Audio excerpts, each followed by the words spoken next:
The Late Night Alternative with Iain Lee on Talk Radio. We have ways of making you talk.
So my iPhone came up with this new thing today that I didn't want it to do, but my iPhone was sat there and suddenly it just popped up. You have new memories created. April the 20th, 2018. I think, what? New memories created? Of April the 20th, 2018? Outrageous. I didn't ask for new So I opened it and basically it had made, without my instruction, a video, a montage with bland music of my evening at Chaz and Dave at the Royal Albert Hall. So there was... Not just your memories, though. Yeah. It was like pictures your sister had sent. Oh, there was a picture. There was a picture of some earplugs that my sister had sent me on the same day. I think, so I've got a picture of some earplugs, a sleeping child. Not his. And 4 pictures of Chaz and Dave, because that's all I took. Because I'm not obsessed with taking pictures all the time now. And it popped up, you have new memories. And also, it was only 3 weeks ago. If it popped up and said, here's some new memories of your dead dad. That would be awesome. That would be great. Are you ready for that? That always takes me by surprise. Are you ready? Are you ready for love? Yes, I am. Yes, I am. Yes, I am. Why am I singing Elton John? Why not? Because he is the brains behind the new movie that I've booked tickets to go and see on Saturday, Sherlock Gnomes. Can you take my kids as well and save me the job? Yeah, I'll bring them. But here's the thing. So I've got the kids on Sunday, right? So I thought I'll take them to see if there's any plays on. No plays on. I'll take them to see a movie. So I looked and saw the Sherlock Gnomes, right? So I phoned up the cinema. I said, I'd like to book 3 tickets. And I got the title wrong. I said Romeo and Juliet, because that was the first one, wasn't it? And they're in it. Romeo and Juliet. He said, OK, what cinema? I told him, what time? He said, right, OK. Is that the Royal Shakespeare Company or the Metropolitan Opera? I went, no. It's the cartoon Romeo and Juliet. Let me have a quick look at that. Yeah, those are the only 2 productions that are showing up: the Royal Shakespeare Company and the Met Opera. I don't know what it is. I said, right. I said, what are you typing in? He said, I'm typing in Juliet. I said, it's Romeo. He said, yeah, Romeo and Juliet. I said, no, it's Romeo. He said, right, what cinema and what time? I told him. He said, right, the only film at that cinema at that time is one called Sherlock Gnomes. Wow. I went, that's it. That's it. I said, I'm an idiot. I said, I am an idiot. And I'm thinking, you're a bigger idiot. You just said Sherlock Gnomes. Gnomes. And also he said, so what's your name? I said, Iain Lee. He went, one of my friends is called Lee. I mean, that is weird. Actually, one of my friends is called Lee. That is weird customer service, isn't it? That's a strange way of doing customer service, I think. What, wrong? That light on you isn't working, so could you send it off, please? I was trying to do a little bit of moody lighting, but... It's horrible, isn't it? I wonder... Hang on, you do that. This I might do it. Oh, no, I'm going to look like I'm under No, surveillance. you're gonna look glamorous. No, I'm going to look like I've been caught trying to escape from prison. In many ways, we are under... Oh, no, that looks rubbish. Awful. Stop the mayhem. All right, love, it's just light, and I said love there, unironically. 0344 499 1000. It's go to Danny. Good evening, Danny. Hello, Ian. Sorry, mate. I know you didn't want to start off on a bad note, but I'm here to talk about Scott Hutchison from Frightened Rabbit. I don't know if you've heard about this. Yes, now listen, I have. Thank you for this, Danny. I'm going to be honest, right?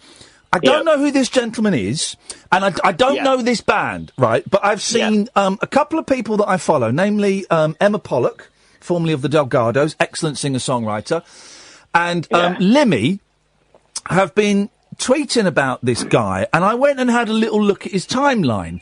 And his last couple of tweets, basically he's a musician. He's from Glasgow, isn't he? Yeah, they're a Scottish band. They're amazing. Like Frightened Rabbit, they're a brilliant band. They're huge in America. They're quite big here, but it's just very, very sad. And he's gone missing. And his last couple of tweets are not particularly inspiring. You know, that he's in a particularly good state of mind. Yeah, exactly. I think, they're quite sad tweets, and the police are looking for him. It's all over the news, and I mean, I know him personally. Like, I've spoken to him a bit. He's sort of a friend of mine, but more than that, he's my favourite musician, and it's just a really weird, sad day, and he's missing, and people are looking for him. It's a weird time. It is. I'm gonna his last 2 tweets. One is from 23 hours ago. Yeah. Right, up until then, it's all nice tweets about being in a band, show times, things like that. Yeah. Last 2 tweets, 23 hours ago. Be so good to everyone you love. It's not a given. I'm so annoyed that it's not. I didn't live by that standard, and it kills me. Please hug your loved ones. Right? Yeah. And the last one, 23 hours ago as well, is I'm away now. Thanks. And that's it. And no one's seen hide nor hair of him since. We'll talk about his music in a minute, because I don't want to dwell on the possible dark side of this. Let's talk about the choice, because I don't know this band, and I'm keen to find out a bit more. Mate, you would love them. You would absolutely love them. That's a big claim to make, Danny. They're no Beach Boys, but they would. I think you would like them if you gave them a chance. You know, I've got to play a bit, and if I don't like it, I'm calling you out on this person. Can I choose the song if you play a bit? Yeah, of course you can. We'll do it in a minute. Okay. Right? All right, cool. Has Scott Hutchison, that's his name, I'm just looking at his Twitter now, Owl John, has he talked about, having mental health problems in the past? Yeah, he's been pretty open with it. A lot of songs, he's written a lot of songs about it. I mean, he does have history. his brother Grant is the drummer from the band. He's like sent out the most beautiful message on Instagram, and it's just it's very sad, but we're all staying positive. Yeah, all of course. fans of the band. So yeah. Oh yeah, let's. I agree with you. Let's totally assume the best. Yeah. Yeah. I'm just hoping he's safe and he'll come back soon. And I have been reading about this a little bit, and I saw you ask me to retweet it, and I've kind of got. It's not a policy, but I don't retweet stuff like that, because if I did one for you, Danny, then for you, if I did this, then and this thinking isn't, is quite easy to challenge. Actually, it's not that great an argument. If I did one for you and then I didn't do one for a little girl, then you know what I mean. So I tend not to. I also I feel bad calling you because you've sort of become the guy who everyone calls about mental issues, and I feel bad because you're a funny guy. And I was like, mental issues. Instead, it's mental issues. No, honestly, I don't mind, and I'm glad you have actually, because I feel for the bloke, and I feel for his friends and his family and people that like him. So he's talked about the mental health stuff, and he wears his heart on his sleeve. He does, very much so. He's the lead singer, frontman. He writes the songs. I mean, he's written songs about depression. He's been very open about it, and oh my God. The last I saw, and I've not really been on Twitter that much for a few hours reading other people's stuff, I can't imagine why.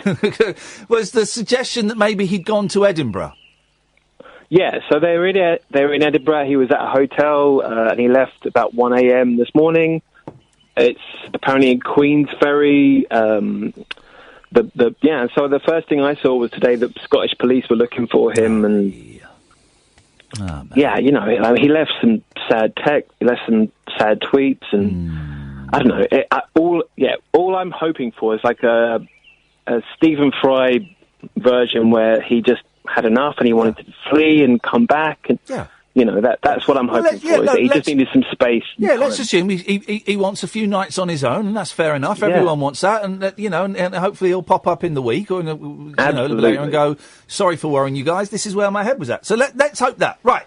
So Frightened Rabbit is the band. I have never heard of them until today. So, mate, you will love them. Daddy, you're doing it again. He's doing it again, Catherine. This is so much to live up to. Will these people ever learn? Danny's going to have egg on his face if I don't love it. No, can I give you one song? Just one song. Yeah, I'm here. I'm ready. Go. Tell me what it is. It's called Big Arms. Oh wait. I thought you were a fan, mate. What? Big Arms. Oh wait. No way. I'm going to give you a different song. It's called "Keep Yourself Warm." Okay. All right. We're gonna play some of this now. There's a lot of pressure on you now. Absolute beauty. No, it's a beauty. All right. How do I get rid of the? There we go. All right. So listen to this.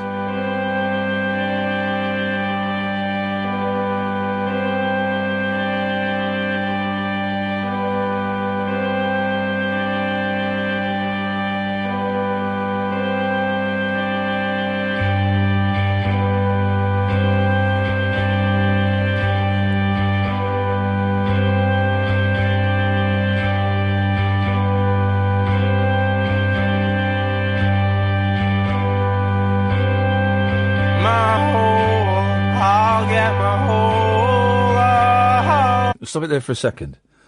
That was a long intro to the vocals, and I was thinking, as each second went on, I was thinking, "Oh, this is going to be." I like. Sorry, it wasn't good. It wasn't a good one for the radio. No. Don't screw those losers. This is about me now. I thought this because I've had songs where it's a long intro and the vocals come in and they suck. I liked that though. Okay, good. Should we carry on? Yeah, sorry. Probably the best way to enjoy music is not by having a director's commentary. Sorry. Hang on a minute. Catherine just did a comic aside to the Periscope YouTube crowd. She just looked at the crowd and sort of shrugged her shoulders and shook her head. Just crack on, please. Don't play to those guys. Get my home, get my home, get my home, and I'll find out more. It's a choo-choo train, a rocket launch. If we have a hormone race, I'm bound to finish first. Can you see in the dark?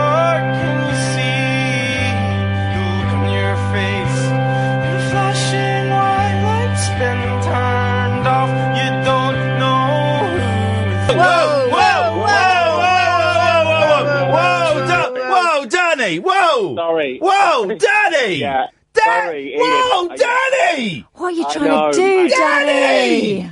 I forgot there's a swear word. Danny! You can't No, forget that that's your career in radio over.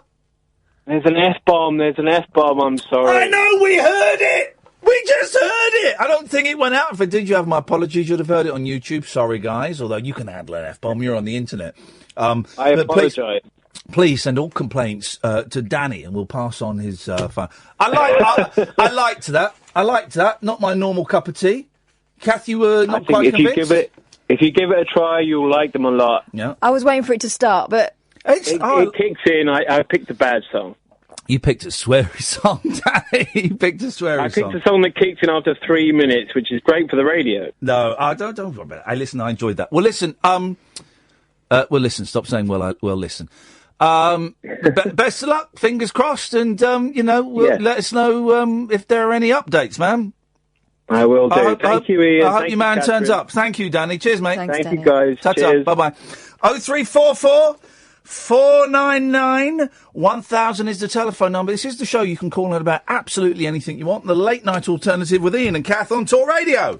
Set free your mind. Let your fancy take flight. Conversation gets curiouser by the glow of moonlight. The late night alternative with Iain Lee on Talk Radio.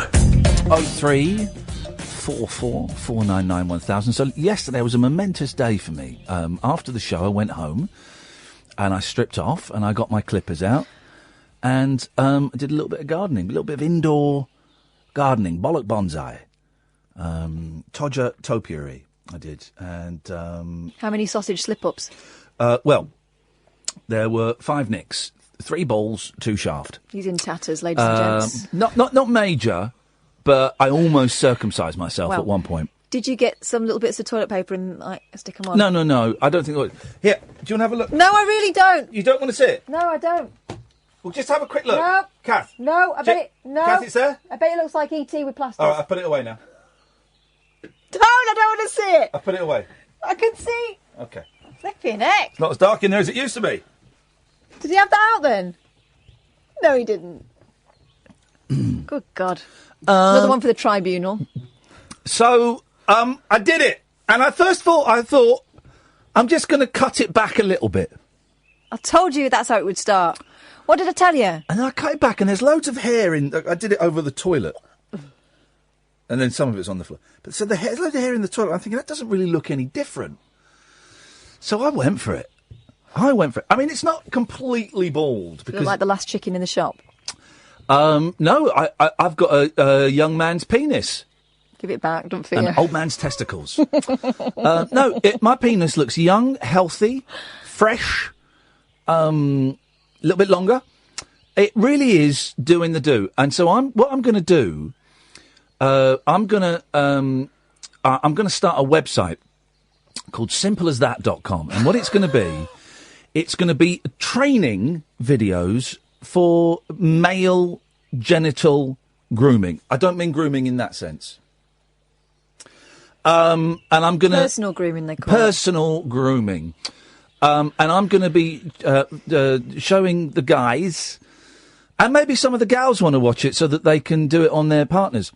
I'm going to be showing them how to do it, best way to... Techniques, styles...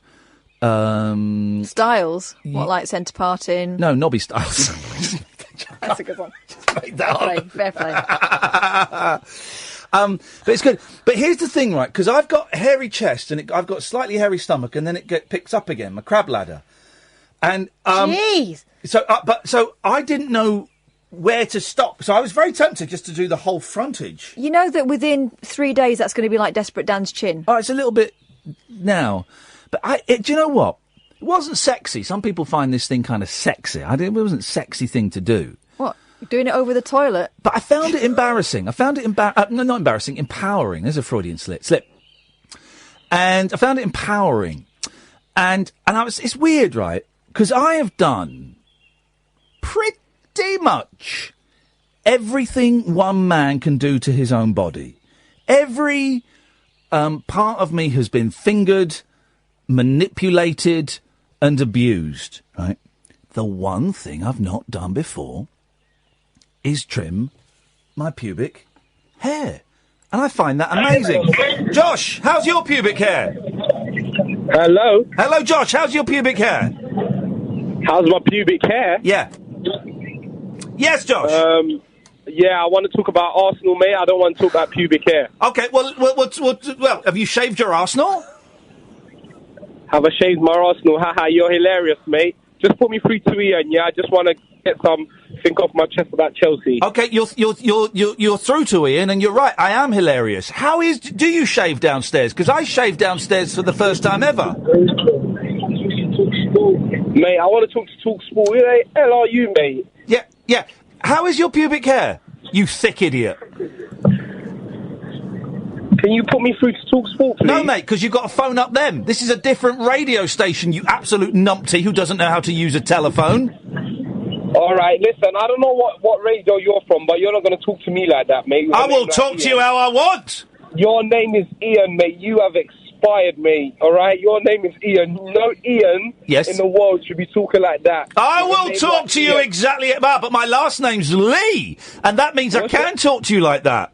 What's your last name, Lee? Yeah, like Bruce Lee. Bruce Lee was my great uncle.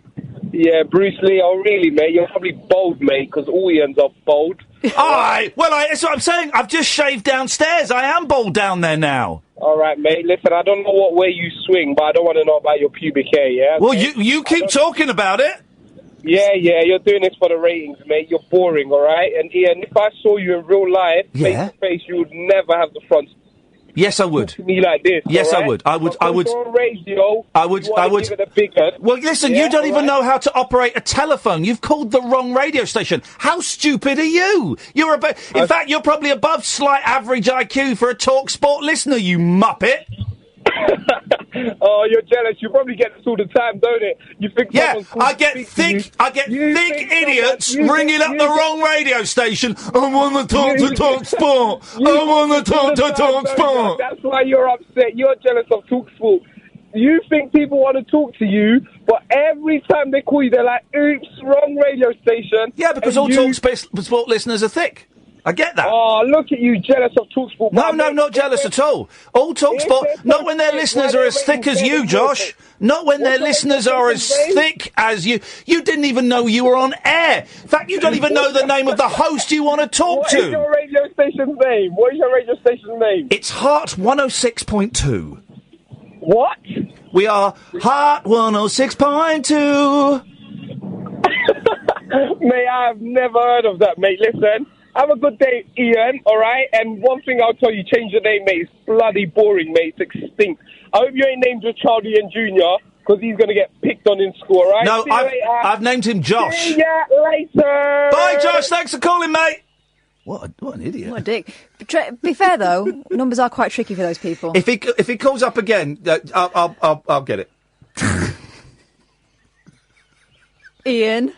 Your name's extinct. I don't like the name Ian. He's absolutely right. About Josh. It's a horrible... Joshua. Horrible name. What is the talkSPORT number? Because they're not that similar. It should be 1, 2, 3, 4, 5, 6, 7, shouldn't it? But even that's a bit tricky for those people. Those guys. Oh, man, they're so thick. I love it. But he wants to talk about the football. Yeah, talk about football. Like, anyone's interested in Josh's thoughts on the football, dear God. Can you imagine a knuckle dragger banging on about some millionaire knuckle draggers? Sweet Lord. Is that really what passes for entertainment on that radio station? Dear God. Someone go and blow it up. We don't need it. Well, hang on. I don't mean literally, but that's not an invitation to ISIS. Say incitement. Incitement to sport hatred. Gareth! Hello, what's the crack? I went to a psychologist today and yeah, I was having a bad couple of days, and the rumination and the thought and stuff just came, just like a rush. Yeah. But it was that when I was chatting to the psychologist and explaining them, on a day-to-day basis, how hard the severe anxiety can be. Yeah. It was painful, but I think that's all part of it, to get it out and Sometimes you've got to work through the pain to get out to the good stuff that's on the other side, and the good stuff is definitely on the other side, Gareth. I promise you that, man. It sort of threw me because I didn't think, going on so deep would have hurt so much. The way they say it's good they talk, but it sort of threw me because it was like new. Yeah. It's good, man. You're doing the work, though. You're doing the work. To be happy for some people. Some people can just be happy, and that's great, and I'm deeply envious of them. And some of us have to work at it, and we've got to work really, really hard, man. But it sounds like you're on an important journey. I think half the battle with me is just too much time on my hands to think. Yeah, no, definitely. That can be, you can fall under a trap of thinking, the rumination and the thoughts will come afterwards, but it's keeping myself busy more than anything. Yeah, no, it is. I think a lot of intelligent people, a lot of thinkers struggle with, mortality and depression because you're right, because they think about stuff. But you're doing good work, Gareth. You should be very proud of yourself. Yeah. I just need to keep remembering that. And keep doing it, man. This too shall pass, brother, I promise. Yeah. Thank you, Gareth. Take care, man. Thanks very much. I appreciate the updates. Thank you. I like Gareth. He's a nice bloke. Let's go to... Oh, they're all coming out of the woodwork. Let's go to Mo. Hi, man. How are you? I'm itchy. Well, listen, first of all, let me just tell you about your comments about talkSPORT. They were absolutely out of order. Because the thing is, you're just jealous about talkSPORT because talkSPORT get more listeners than you. Yeah, they do. They get about I think the nighttime show gets about 8 or 9 times the amount of listeners we get. Yeah, of course I'm jealous of them. Yeah, I'd love that. So you're just jealous. Yeah. So stop saying with really offending comments about Can you, Mo? You're muffled. Mo, I can't hear what you're saying. Either take that dick out of your mouth, or just. I can't understand what you're saying. It sounds like this, and it's really difficult to work out what you're saying. How dare you? Oh, how homophobic! No, not homophobic at all. I'm embracing homosexuality. You are homophobic. Okay, man. First of all, I'm not gay, and even if I was gay, why would that matter? Because if there's a dick in your mouth, I can't understand what you're saying. What I'm saying is, Mo, you're sounding very muffled. We've actually got a radio presenter who's homophobic. I can't stand homosexuals. I can't stand them. It should be illegal again. How ridiculous! No, I think it's disgusting. I think it's disgusting. You just spit that rubbish out of your mouth, man. Yeah, and yet you listen every single night, and when you don't get on, you get very upset, Mo. Listen, man, just let me finish, yeah? Because I know you're going to cut me off because you're probably scared of me. There we go. Yeah, I'm going to cut you off now. By the way, talkSPORT's number, it pretty much is 1, 2, 3, 4. It's 08717 22 33 44. Got that, thickos? Got that, thickos? Oh, gosh. Let's go to Caddick. Good evening, Alan. Good evening, boss. Evening, Kath. I was cyber stalking you today. Oh, yeah? I went on your Facebook page. Oh. And I saw your picture of Cillian Murphy. That was from the Peaky Blinders premiere. I know, you were wearing a Peaky Blinders hat. I look like Tommy Shelby from Series 1. Yes, and so it's a picture of Alan Caddick with Cillian Murphy, and Cillian, it's got to say, he looks thrilled to be in that photograph with you. I know. He's a very, very lucky man. Yeah, it was a good night. I took serious about it because I saw on the TV earlier. Was it the farmers loving the countryside? It was about male suicide in Coronation Street. Oh, yes, I didn't see that, but yep. Yeah, I saw that impact, that suicide felt across the whole street. Well, I've not seen it.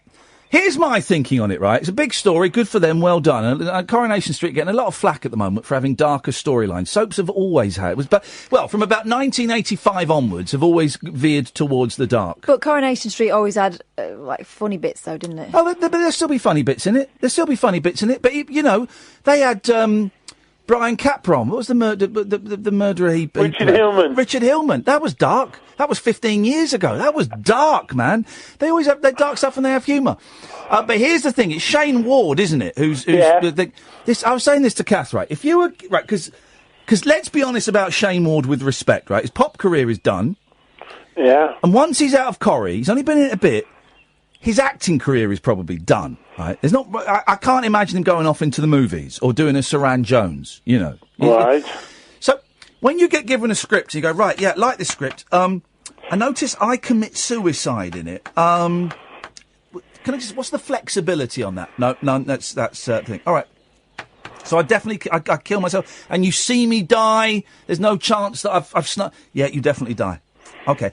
What I would do, Alan, on the day of filming, they go, right, everyone, this is the final scene with Shane. It's the suicide scene. It's a big thing. Shane, are you ready? Yeah, I'm ready. Okay, and action. Yeah, I'm feeling a bit better now. Let's all go down the Rovers. Drinks on me. Cut. Shane, this is the scene where you kill yourself, man. This is a big scene. You've got to do. I know. Sorry, guys. I was just teasing. All right, let's go again. Yeah, and action. You know, I was going to kill myself today, but I'm feeling all right. Let's go for a run. Cut. I would just keep doing that, and eventually they wouldn't be able to film it because they're on such a tight turnaround. They'd have to let you stay alive and in the soap opera. Which explains a lot of those characters. Doesn't it just? Well, I think the main point about doing I'm trying to prove is it's very important to talk about it. Even if you're feeling down, it's good to talk. Do you know what, Alan is right? And can I just say this? Anyone is listening, on a serious note, if anyone is listening, what Alan said there is very wise. Even if you're feeling down, it's very good to talk about Coronation Street. It really, really is. Rita, I miss Norris. Norris, Michael, not Mike Yarwood. What was his name? Mike Vernon Baldwin, middle names as well. Roy's Rolls, and that fella that's the new Roy's Rolls. Streetcars. Steve McDonald. The fella with the glasses who used to work in Best Buy. Better Buy. Reg Holdsworth. Thank you, Alan. Really important point there. If you're feeling down, it's really important to talk about Coronation Street. Can I just say, Mike Graham is listening to this show. Knob off, Mike. Stop trying to steal ideas for your show. So he'll be doing a phone-in tomorrow. Have you ever shaved your pubis? Give me a call now. He's shaving as we speak. I shave first, Mike. You'll shave further. I shaved my balls first, Mike Graham, before you did. Before you stole my idea. Well, this morning we're discussing shaved balls. I've just shaved my balls last night. I'm the first one at Talk Radio to do it. I'm on the phone. Graham, it's Lee. You weren't. Meanwhile, he's on the phone. Julia shaved hers first. He's on the phone to Porky. I've got a new video idea. It's going to go more viral than that cinnamon thing. That's a bit harsh, isn't it? I mean... Look at the time. Oh, dearie me. I love those guys. I love those guys as well. I mean, the two mics, not anyone's balls. 3444991. It's going out on the radio, I think, as well, actually, all of this stuff. Dear. Good evening, Jonathan. Good evening, Ian. How you doing? I'm very, very well, Jonathan. How are you? Oh, do you remember me, though? We spoke for a while. Yeah. I'm the one that you put... I think I had to cut you off because you were swearing? No, I weren't swearing. You just, put me on YouTube. We've got, 4,000 views now, so it's kind of made me... Yeah, it says on my screen that you're aggressive and you swear, so I have to go... No, it's hilarious. That's when I was drunk. I'm not drunk now. I'm rich now. It's unbelievable. But, yeah, I want to talk about depression and mania. You know how you get, really manic when, someone's really suffering from depression? That words just come out their mouths and no one really understands what they're saying, but they spurt it out. There's no really correlation.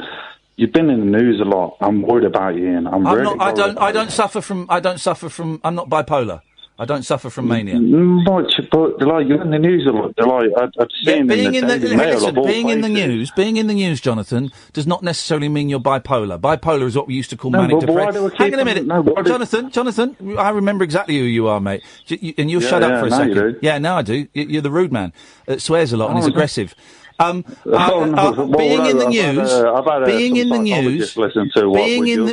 in the news doesn't mean you're bipolar. It was what we used to call manic depressive. No, we're not about bipolar now. We're talking about recent news. I'm worried about. I'm not. I don't understand why you were talking about mania. I don't get manic. There was some have you split with your wife? It's you said you're suicidal.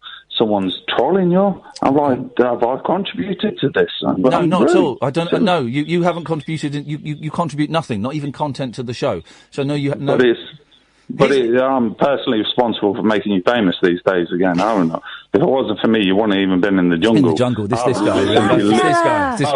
Push your viewers up at least about 10,000 views. I might have lost a few. Yeah. Okay. Well, that's great, Jonathan. What's your point? What is your point, caller? My point is, I've been listening to, and your radio, the way that you're talking to people has really changed within the last year. Wow. You're really aggressive. You're really like... no, I'm not! Being horrible to people in a way. Yeah, if people are arseholes, Jonathan, then I'm horrible to them, yeah. Well, yeah, but you're the king of the arseholes, don't you? Here we go. Doesn't take long. Hang on. Doesn't take long for Jonathan. The same language that you just said. I'm just using the same word that you just said. Yeah, I know. But you're not using it in the clever way that I did, because you're a bit thick. No, but you're not using the clever way. You're just, like, picking on really thick people and making them feel inadequate. You know, thank you, Jonathan. You've just summed up this phone call in one sentence. Come on, you're going to carry on, or are you going to hang up? No, I'm not going to hang up. I will hang up when you start swearing, which I think is going to be in about 3 minutes' time. But yeah, go on, you carry on. I'm not going to, no, I'm on your level now. I understand where you're coming from. You only got to do this. You haven't got a clue where I'm coming from. You don't know anything about me. You don't know anything about me. I think, but the whole public does. You're in the public eye now. No, you disappeared for a long time, but then you came back. Hang on. What you mean is I was doing stuff that you weren't listening to. I didn't disappear. I was here every day. I was still doing stuff. Like when basic digital radio was in its infancy?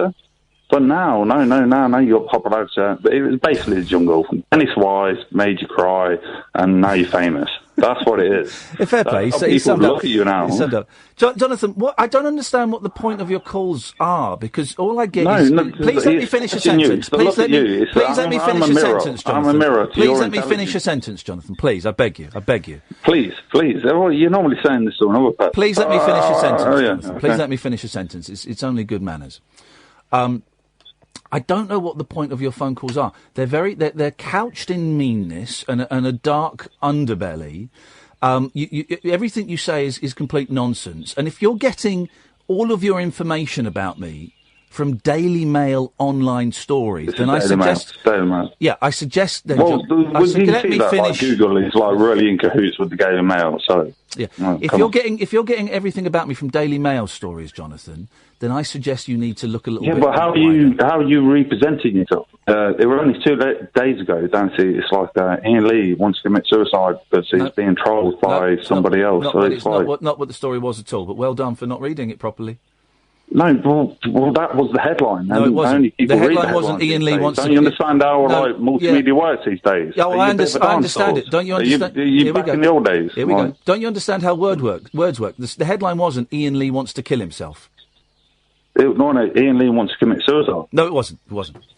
I can find it. It pretty much was. No. Well, there's a big difference between it was and it pretty much was. There's a big difference. It's like Iain Lee is close to suicide. That was a headline. No, it wasn't. I was concerned. I'm like, shit, have I contributed? It wasn't. No, I'll read the headline if you want. I've got it in front of me. Well, what are you doing to represent yourself over that? I'll read you. Well, I'm correcting idiots that think I want to commit suicide by telling them what the actual headline was. You just. I wasn't going to ring you tonight. It was only because you fancy me. Listen, you've said something that's untrue. What's all this like homosexual banter Jonathan, you've said something. It's not you. It's not you. You are not this person you were a year ago. Jonathan, you are totally different. Thank God for that. You raise your game and being like really passive aggressive. Jonathan, and you're being thick. Let me explain. Right, you've said something. That's a word I use a lot. You've said something that is blatantly untrue. And is actually well. If you shut up for a second, I'm explaining. You said something that is blatantly untrue. Well, if you shut up, what was the thing that I said was untrue? Well, no, and I need to explain the importance of why I need to correct you. Right? You said something. No. You said something. What? That was. Will you be quiet, Jonathan? Will you just do the quote? Jonathan, I will do. You said something that was blatantly untrue and is dangerous to put out there. You said earlier that you hate gays. What the hell are you on about? Can't stand them. You said something... You actually said that on the radio earlier, that you don't like gays. You said something that was untrue. You just learned that to get more popularity. It's like people, Iain Lee don't like gays. Yeah. I like greys. I like greys. I don't like gays. Greys, not gays. Greys, sorry. Gays. You said something that was untrue and was dangerous, right? And that's why I need to correct you. You said there was a headline that was, Iain Lee wants to commit suicide. There wasn't. I'll read the headline if you want. Well, no, even if you don't want, I need to read the headline because what you've put out there is dangerous. OK? No, that's what I read. No, you didn't. That's what people got told. That's how it gets streamed. No, it's not. First of all, don't believe what you read in the paper. Secondly, that's not what it said. What it said was... Of course not. Iain Lee reveals he contemplated suicide. Okay. That's different from But Iain Lee wants to... how that That's gets different. changed That's into different. Iain Lee has committed suicide. Oh, I've committed suicide now, have I? No, but don't you see how that... You've just said I've committed suicide. Jonathan, Jonathan, mate, listen, go and have a lie down. Go and have a warm milk. Go and phone your mum. You're not up to this. Working these days. You're just being controversial for the sake of it. You're not up, Jonathan. You're not up to the level that I require. You are being controversial for the sake of it. Thank you so much. I think I'm beating you. I think you're being a bit of a tosser. You're beating me. Thank you so much for your call, Jonathan. You totally destroyed me there. You are weak. I'm a weak, beater, cuck snowflake. You're right, Jonathan, and you beat me. Thank you so much. You're the kind... Thank you so much for your call, Jonathan. You destroyed me there. You wiped the floor with me. You should be very, very proud of yourself. No, you think you know that? Yeah, I do. I know it. I'm admitting it. You beat me. You wiped the floor with me. You're being condescending. You should be very, very proud. You should be very proud of yourself, Jonathan. Go away, I'm not being proud of punch the myself. air, I'm and worried think, about yes, you. Well, I'm I beat worried him. about you. Well, I don't want you Come worrying on. about me. You're not, because you think I've committed suicide. Jonathan, it's been a great call. It's a great call. Thank you so much for your... No, you have changed your attitude. Thank you so much for your call, Jonathan. You used to be listening. Thank you. Now you're being aggressive. Thank you so much for calling, Jonathan. I appreciate the call. Aggressive. Thank you so much. There's no need for being aggressive. Thank you so much for all the you call. are now. Thank That's you, all you have Jonathan. left. Thank you. Being aggressive. Thank you so much. Goodbye. Goodbye, Jonathan. What a great call. There we go. Let's go on. The headline was... It wasn't a headline. That wasn't a headline. Iain Lee wants to commit suicide. Iain Lee reveals he committed suicide after his life was made a misery due to incessant trolling from somebody. And the reason I have to make that clarification, because there'll be people going, Iain Lee wants to kill himself. I don't want to kill myself now. This was quite a while ago, and it wasn't just because of trolling. But Jonathan is... But was it because of Jonathan? Because he was worried that it might be because of him? Because I think he feels like he's a lot more important in your life than he actually is. But if only he was important in your life. I think that's really what he wants. Hang on a second. Can I just try something? I just want to try something. Someone's just sent me something.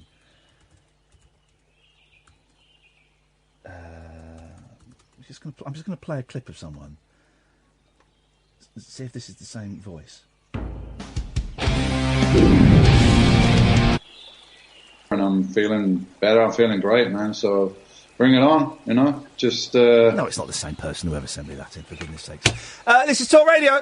The late night lip service for lovers, loners, and lounge lizards. Well, where exactly is your accent from? The late night alternative with Iain Lee I've forgotten your name already, excuse me. on Talk Radio. Was Eamon stay-at-homes actually in work today? Yeah.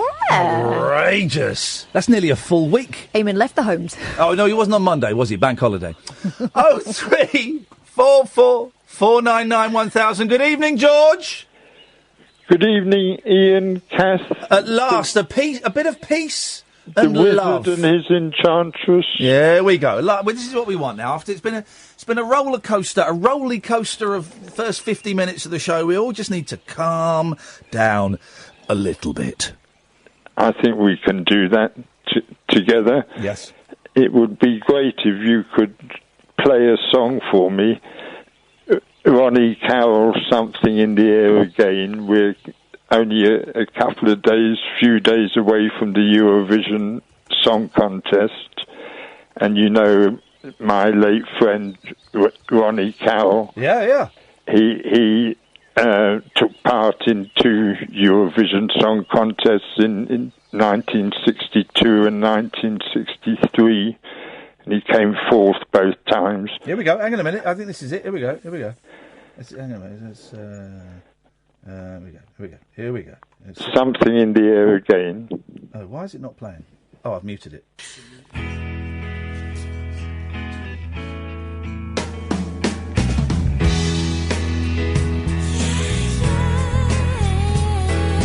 Call out the instigators, because there's something in the air.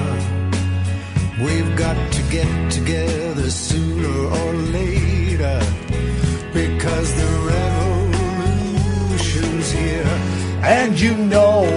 right. It's a great song. And you know what's right. We have got to get it together. We have got to get it together now. Who did that first? It wasn't Mott the Hooper, was it, George? No, it was... can't think who that was. I should... There's something in... Thunderclap Newman, that's who it was. Thunderclap Newman. There we go. Do people still watch the Eurovision? Well, I suppose they must do. I tried to get Ronnie into the Eurovision in a couple of years before he died in 2013. Yeah. We put a song together called The Rainbows Are Coming. It's that party, look. It's that party. Oh, yeah. I recognise this video. We're going to see an 80s stripper in a minute. I recognise this video. You showed this at your do the other day. But it wasn't with this song, was it? No, it wasn't when you showed it. This one on YouTube, it's that party. Look, there we go. Ah, man. He's got a good voice, Ronnie Carroll, hasn't he? He's a proper little crooner. From Northern Ireland, and he was the leader of a party called the Make Politicians History Party for about 5 years, and I'm very fond of Ronnie. How come the Irish are so good at Eurovision? I'm going to suggest they've won it more than any other nation. Because they haven't annoyed anyone. I don't know. They've annoyed me. Well, no, they haven't. We've annoyed people across the world steadily for years. I don't believe that. I genuinely think it's down to the songs. I don't think it's a political voting thing.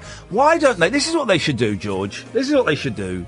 They should get Britain's best songwriter, Gary Barlow, to write a song and perform it. Pay him the big bucks. Pay him 10, 15,000 quid.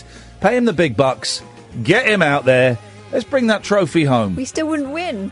Of course we would. All right, if he can't do it, then get the second best songwriter, Sir Paul McCartney. Get Paul McCartney to write a song, a bit like Lady Madonna and Hey Jude, something like that. Not like his crap from the 70s, 80s, 90s and 21st century.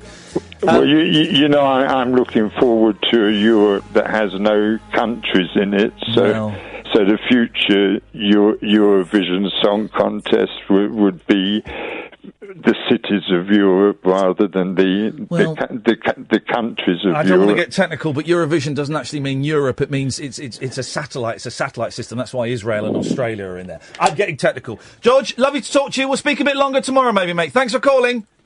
Thank you. I did want to... Oh, we've only got 15 seconds. 15 seconds. I wanted to get you this evening to become the leader of the Wonder Party. Oh, God. And then we could have made big news together today. Well, let's talk tomorrow about it. Thank you, George. 0344 499 1000. This is Talk Radio. The Late Night Alternative with Iain Lee on Talk Radio. We have ways of making you talk.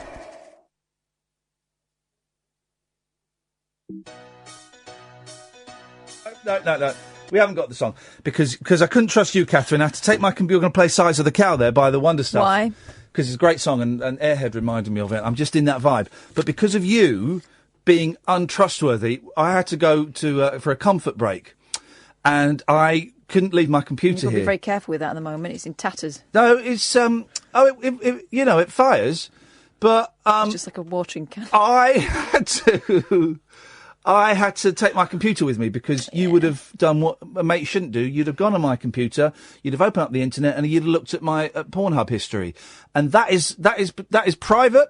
That is between a gentleman and his and the authorities. His laptop. No, it's not illegal. It's nothing on there is illegal. Very niche. It's a fine line these days. I'm quite vanilla these days. In fact, that was what it's about. It's about having sex with vanilla beans. But that's by the by. And you've made me say that, and so that's that. So we've not got Size of the Cow, so we just have to go dry into Alistair. Hello? Yes, Alistair? Oh. Sorry, man, it was on the power cord. Yeah, you'll be on the power cord in a minute. What do you mean by that? Well, what do you think I mean by that? You're going to strangle me. Yeah, it did sound a bit like that, didn't it? I'll take that back instantly. What you got for us? Couple of things. Yes? First of all, did you see Love in the Country? Yo! Love in the Country. Sarah Cox finds love for some farmers in what is a really dark show. Catherine's gone off it. Explain why you've gone off it, I Catherine. don't like the vibe. Yeah. I don't like the vibe. I don't like the way that the women are being kind of... manipulated. but also competitive with each other. You know, one trying to suss out the others not so subtly. I don't like the vibe, man. It is weird, and the men will go through the same thing, but they'll behave differently. But this is so basically the farmer sort of interviews 4 or 5, and then picks 2 or 3 or 4. One I think has picked 4. I think for next week that they want to spend time with, and then the 3 or 4 come and stay at the farm for the weekend. And it focused on the women this week, the male farmer and the women. And it was dark. It was mean. I'm laughing loudest and longest at what you said. But they're also humouring some, some not great stuff. Yeah. Just to get one over on each other. I felt sorry for Francesca. Everyone was laughing at Francesca. Yeah, and she knew. Yeah, and I enjoyed it. What did you think of it, Alistair? Well, I had a bit of a moment. Yeah. Oh. When Francesca asked for tomato sauce with beef. Yeah, I found that offensive. But, What's your beef? Well, it's not done, is it? Well, why? Oh, it's just not done. Oh, mate, you disgust me. Here's the thing. In Yorkshire, anyway. Yeah, here's the thing, right? With any roast dinner, whether there be lamb or not, I will always have mint sauce. Is that... mint sauce is fine. Right, hang on. No, it's not. Mint sauce is only meant for lamb. So mint sauce, you'll put anywhere. Roast potatoes slathered in mint sauce, so the potato goes a bit green. Me and my sister, the biggest fights in my house growing up were between me and my sister about who had the most mint sauce on a Sunday roast. How middle class we were. Who had the most mint? Mum, she's had all the mint sauce. I've had hardly any. But if you're saying you could have mint sauce on a roast beef dinner, but not tomato ketchup, well, you're a hypocrite, Alistair. No. Yes. I'm just sensible. No, you're not sensible. You're a hypocrite. You can have ice cream in a Yorkshire pudding. Well, yes, for a pudding rather than a main course. But, Catherine, grow up, mate. What's it called? Yorkshire pudding. Right. So it's a pudding. It's a pudding. Yeah. What? So like suet pudding? You put custard on that, would you? No, but it's a pudding. Alistair, what's the traditional way of eating Yorkshire pudding, please? You mean with beef or afterwards? Afterwards. I had treacle in mine. Treacle. Bit of jam. Yeah. Get Yorkshire pudding, you slather some jam all over it. Beautiful. It's a pudding, Catherine. It's a pudding. Okay? It's only since the late 19th century. Didn't I introduce this theme? Why are you telling me? Why are you mansplaining pudding to me? The late 19th century, where it moved from a dessert to part of the mains. That's balls. It's not balls. That's shaved balls. Hey, did you know the plague? Mm-hmm. What year was it? Don't drop it. 1600 and something, wasn't it? 1600, okay. Go on, Catherine. What year was the plague? I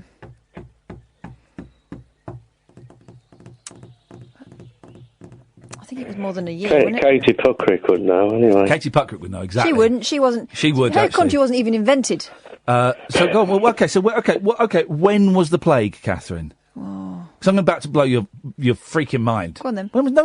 You answer the question first. It's about 17 something, wasn't it? 17 something, was it? Go on. Right. Okay.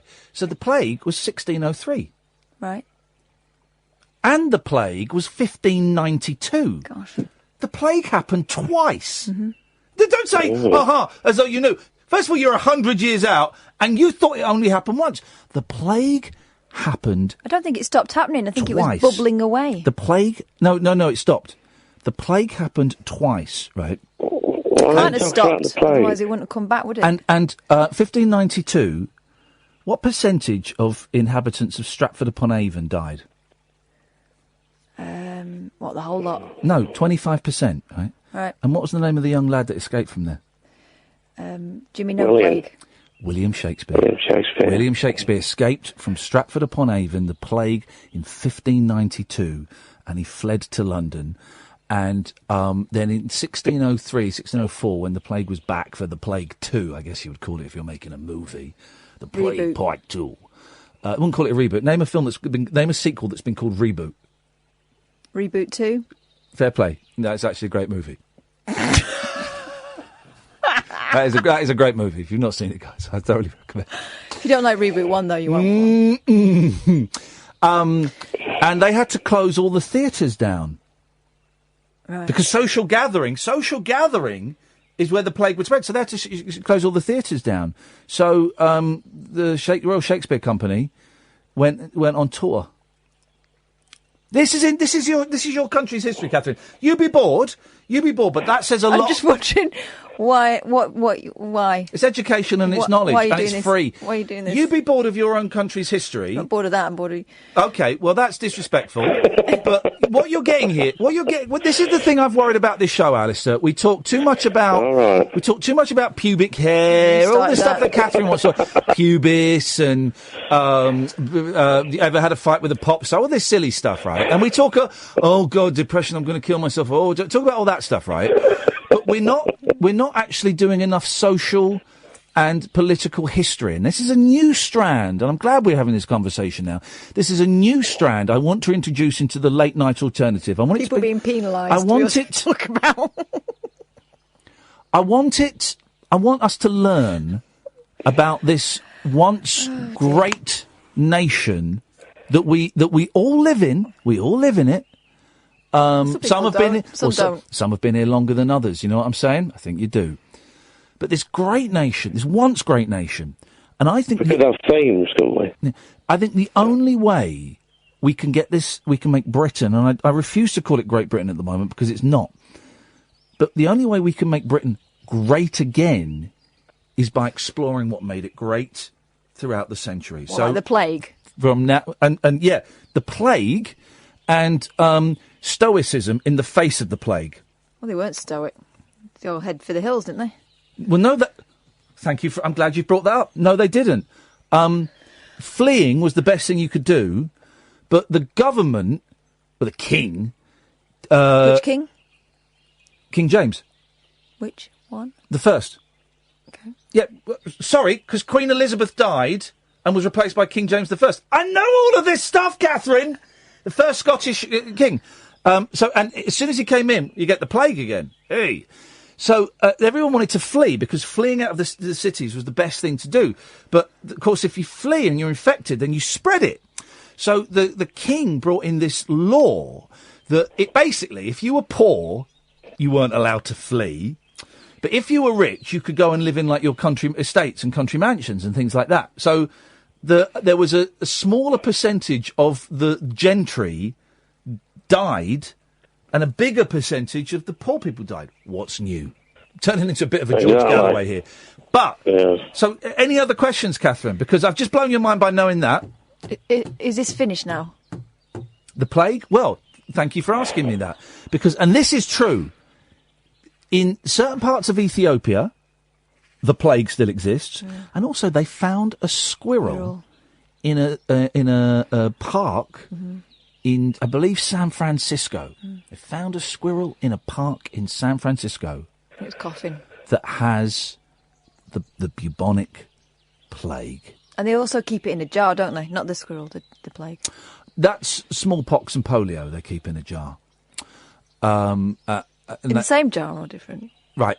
Sorry, I thought you actually were interested for a second, and it turns out you're being a knob. Well, that's tonight's social history. Part 1, and we'll be looking at history throughout the centuries, throughout the years, as the series progresses. If you've got any history questions, then email me, historyprof@yahoo.co.uk, historyprof@yahoo.co.uk. Or go to his new website, Easy as Facts. Well, Alistair, I hope that clears things up for you. Yeah, the other thing... Thank you so much for calling. 0344 499 1000. Let's go to Paul. Good evening, Paul. Hello, Ian. How you doing, mate? Very, very well, mate. What is great? I tell you what is great, right? Catherine's doing the I'm bored at that stuff, right? But A, I know that she likes historical stuff. I did. And B, and this is what makes it so great. I know that she's fuming that I actually knew all that stuff. I knew the years. I knew the kings. That's why I was calling in. Yeah. Is that what you were doing on the toilet? Googling? I think that I think there's some errors in your facts. Oh, I'd like to hear this, Paul. This I would love. Oh, I would love to hear this, Paul. Bring it on, Paul. Bring it right, on. the first one is that you're right that that the plague hit Stratford on Avon, but it didn't at that time. It actually in the year one, so it was in 1564. Shakespeare was born in the April, and this happened in the June. Okay, your line's breaking up a little bit, so move on to the second point. Move on to the second point, please. Okay, so at that point he didn't flee. He was like three months old, so he didn't flee and go to London at that point. We don't know when he went to London exactly, but it was probably in his early 20s. Right. Okay. Hang on. Sorry. You were there, were you? No, right. I was in Stratford this week, though. He was in Stratford. So by osmosis, he's picked up Shakespeare's. Look it up, Catherine, if you don't know what it means. He's picked up Shakespeare's biography, has he? Has he? We don't tend to have one, unfortunately. So well, you may not. You may not. I certainly know a little bit more. So you basically phoned me up to tell me that we don't know exactly when Shakespeare moved to London.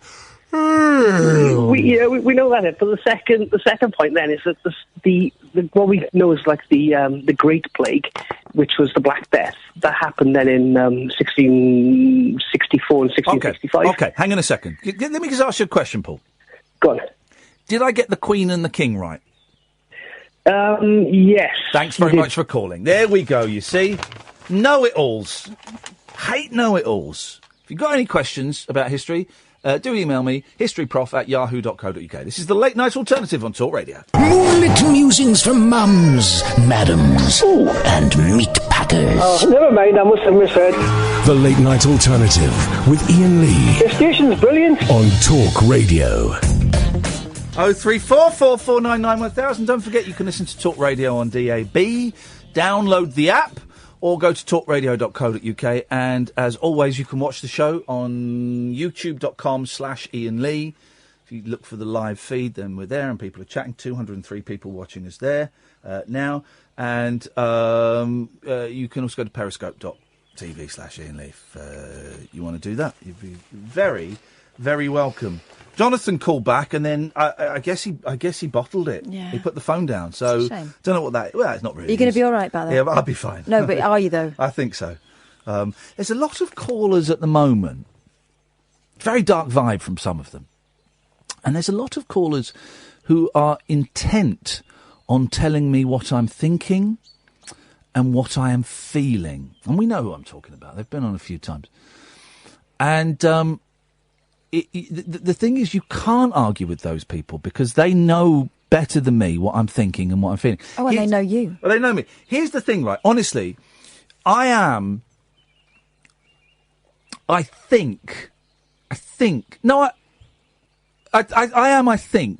the most honest radio host that I'm aware of, and certainly the one that shares the most personal, at times quite detailed, personal information. And if I wasn't being honest about this detailed personal information, there'd be no point in sharing it. You know, and there's some things I don't go into detail. I'm not going to go into detail about the divorce because that's private and that's none of your business. And other people obviously are involved that haven't given me permission, you know, to express permission to talk about it. And I wouldn't do it. I've always protected my family and my kids and my wife and their identity. I've never said who they are on the radio. Never said my George Galloway's listening to this. So we've got Mike Graham listening. And George Galloway. George Galloway's tweeted, surreal brilliance now with Iain Lee and Flippin' Kath. I know it all now on the Black Death and Shakespeare. Or do I? Yeah, I wouldn't take an exam on it, George. Based on Professor, what are you called? History Prof. History Prof at yahoo.co.uk. I must set up that email account. But honestly, I think I'm the most self-revealing, as Kath will vouch earlier on when I showed her my shavings, the most self-revealing presenter on radio. And it's true. What I say is true, you know. And sometimes I go home and think, I said too much, man. I gave away too much. But I think that's what makes this show unique. It makes my act unique. It makes my relationship with Catherine on air unique. It makes the relationship with the callers, you know, you, dear listener, unique. There's no point in doing it if you're not going to tell the truth, you know. So when people call up and say, no. No. You don't think that. This is what you think, or this is what you should think. But you know what's behind that? Go on. I'm important. That's what they're saying. Yeah. I'm important. I see something other people don't because I'm important. Yeah. And I want to make an impact on you whichever way I can. And if it's by niggling away at you, then that's what it's going to be. It's like pulling your pigtails when you're a kid at school. Yeah. They just want your attention. Yeah. And that's great. And honest, again, this is the only show I know of that will allow people to phone up and be critical of me. If people want to phone up and say, I think the show's rubbish and I think you're an idiot and this is why. It's good as it's better to have and this is why at the end of it. Don't just say, I think your show's rubbish. You can do it if you want, but it doesn't take us anywhere. If you say, and this is why, then we can have a conversation about it. Otherwise, it's just me going, oh, okay, thanks. But again, I can't think of any other show. Some shows don't even take phone calls because they're so scared of the backlash that they would get. Steve Allen. Others get phone calls and don't know how to speak to people, or they don't really listen. Yep. So you can ring up somewhere and do your monologue. London's biggest C word. And someone will say to you, great point, thanks very much. They've not really listened. You're just filling time. So, they're making a movie about the Eurovision Song Contest with Will Ferrell. Here's the thing, right? Most Will Ferrell films are rubbish. Cheap. Easily put together. He plays the same dumb character. But I could watch him till the cows come home. I love watching Will Ferrell. And it took me a while to get it. For a long time I was quite sneery about it. But I love Blades of Glory. The one where it's what's the really funny one where I think they're a basketball team and they're all sport. A lot of them are sports movies. I even watched Land of the Lost the other day, and that was terrible, and that was hard work. That took 3 or 4 sittings to do it, because it's awful film. What's the one about the 2 dads that he's in? Oh, that's crap as well, isn't it? It's got Marky Mark in it. Yeah, but I really enjoyed it. I've not seen the new one. I really enjoyed it.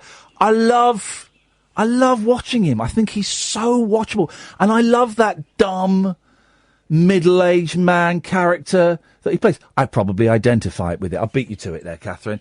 But I love watching him. There's the great one about the basketball team. There's the one... Oh, is it Blades of Glory, where he's a sex addict and they go to a sex addiction meeting, but they're all just like virtually having sex and stuff. It's so... They're so cheesy and quite... You know, a production line in values. But I love watching him. Anyway, it says here, it's in the newspaper, so it must be true. Hollywood bosses are planning Eurovision the movie. Why? I don't know. I don't believe that, because it doesn't mean anything in America. No. Latin countries aren't in it, are they? No. They want to cash in on the success of the camp contest, which is watched by 200 million viewers every year. Producers have already secured Will Ferrell, 50 for the film. He's flown to Lisbon, where this year's event is being held. The A-list actor is on a research mission to find out why Eurovision is such a hit.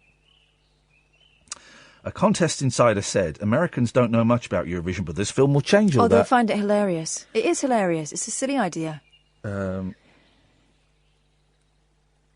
Elf star Will attended Eurovision's opening ceremony on Sunday night in the Portuguese capital. He was at the red carpet bash to spy on acts from across Europe. Our source added, Will was surveying everything and seeing what it was all about. I'd watch that. I don't even know who's doing... It says here, Suri. Yeah, you remember. Didn't we watch the selection process? It was like, she looks a bit like sort of young Annie Lennox. Oh, yeah. Remember? Yeah, good luck. Don't stand a chance. Just because we don't stand a chance at this thing anymore. I think they should get Box Fizz back. and do that song, Making Your Mind Up. Want to do the skirt thing Do the again. same song, do the skirt, do it all. But this time they asked for permission. Yeah, it's we 2018. go. Me too. Evening, Lewis. Hello. Hello, Lewis. Hey, how's it going? Going very, very well, thank you. We got two of the station's big hitters, Michael Graham and Mr. George Galloway himself. They are both listening to this show, stealing ideas. If George is on tomorrow night, Mike's on tomorrow morning at 10. George will probably be on tomorrow night at 7.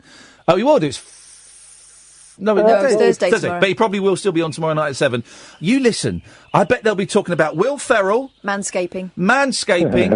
And Shakespeare in the Plague. You know it. You know it. Oh, I do have to admit, the reason why I got Twitter in the first place was because of the Two Mike Show. You got Twitter because of the Two Mikes? What, you wanted to troll Mike Parry?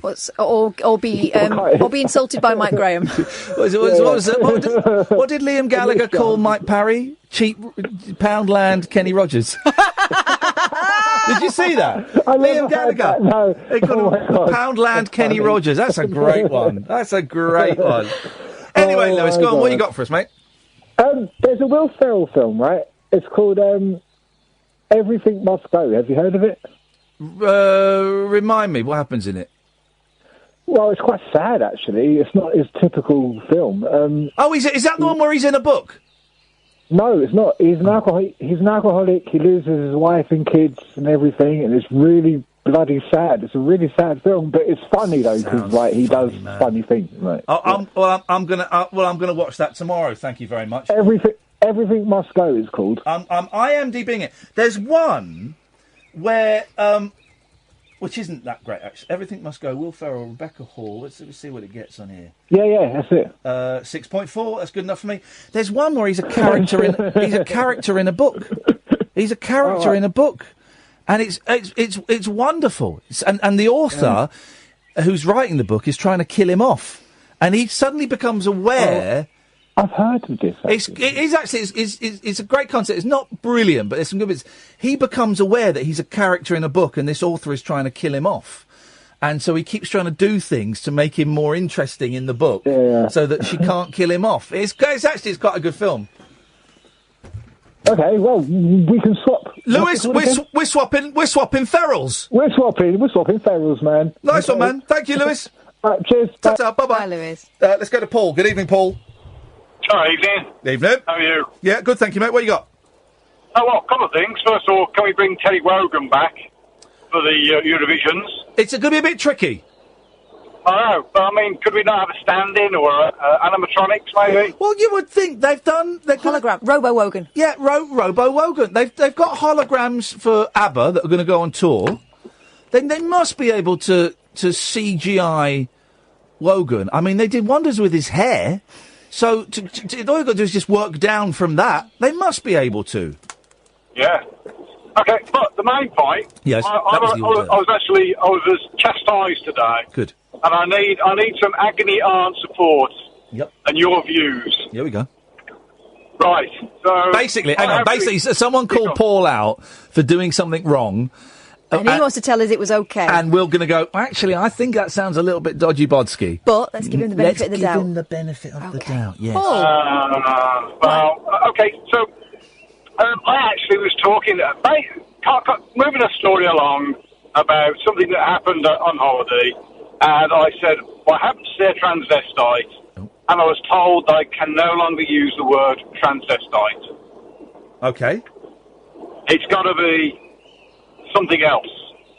Is transvestite now a banned word? Well, welcome to the trans hotline, where I didn't misgender someone yesterday. Thanks for double-checking. The short answer is, I don't know. I think there is a difference. Yeah. I think there is a difference. Some people are men who like to wear clothes that are generally assigned to women, right? But it's just clothes. Which is what I was referring to as a transvestite. Right. Some people are born... Not transgender, that's different. I'm talking about, I was told off for using... It's got to be a drag queen or something now.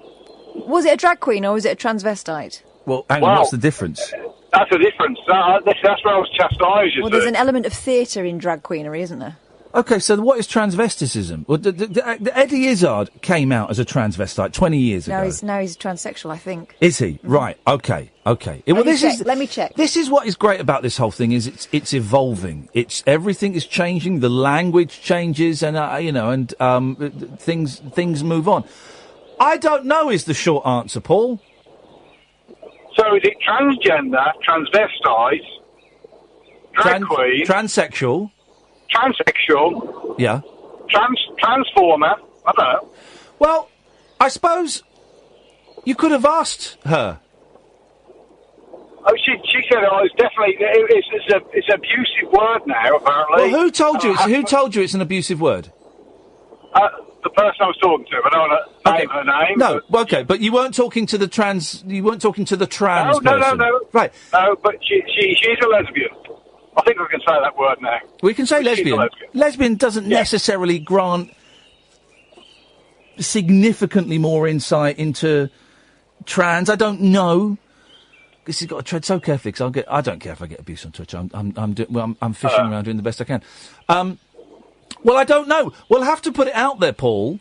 It would be great if if a man or woman, formerly of trans people, no, that's that dance troupe, the trans community, I don't know. If someone who knows these things could tell us, that'd be great. Why is it so important for you to label them? Oh, fair. Well, that was something else that come up. But, I mean, how do you describe it? It's like saying, well, I like fish and chips. Well, why describe it as a fish? Okay. Well, it was an animal. It's like you've got to name something. Why did you? Okay. Well, why did you point them out? Because it's a long story. There's probably too long for the programme, but it was relating to. We've got an hour and a half. We've got an hour and a half, and the only caller we got lined up is Andre. So. Yeah, okay, but it was not derogatory or demeaning of what I was talking about generally. It was just a term to describe somebody that wasn't looking very good in their... Wow. Now, so there was derogatory hang on. Well, hang on. I think more important than the words are the intent behind the words. And... Oh, God. Yeah. I personally think so. Again, others might disagree. But so the point was to say there is someone over there who doesn't look very good. But the word was describing the individual's look rather than... But why would you want to point out that someone doesn't look very good? Whether it be a man, woman, trans, man, why would you do that? Well, again, it wasn't a relay from something that I was saying. I was relaying it regarding a third party telling me about something, and I still got chastised. So maybe I shouldn't gossip. Then maybe that's the problem. There's a lesson. There's a lesson. It is a lesson, isn't it? It is. For all of us. Hang on a second. Stay there, because we're going to get a young lady. I'm assuming that she's young. I don't know. To talk to us. Hang on. Stay there. Who might be able to explain things a little bit better. Sam is.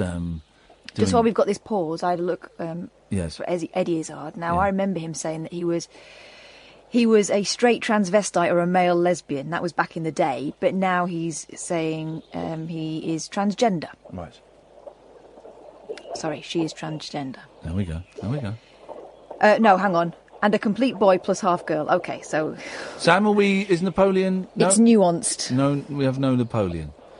We're waiting for Napoleon to call in. She can fill in all of the blanks. But maybe she... But I think there's a bit you're missing out, if I'm going to be honest. Oh, me? Yeah. What's that bit? Well, the bit where you were talking about trying to describe someone who wasn't passing. Oh, the gossip part. Well, saying that someone didn't look good, or you weren't convinced. Right, no, it was actually somebody else said somebody else didn't look good and described them as a transsexual gender dresser. Well, but now you're not. But now by doing that, that isn't helping things. Transsexual gender dressing. That isn't helping things. I don't know how to describe. It's just, why does it have to be so confusing? Well, because why do we have to change? Well, you don't have. You don't have last week. You don't have to change. Imagine how confusing it's been for them. Stay right, Paul. Napoleon's on the line. Good evening, Napoleon. Hi. Right. Can we stop calling me Napoleon online or on phone? Just Noah's fine. I don't know what your name is. Noah. Right. Okay. Listen.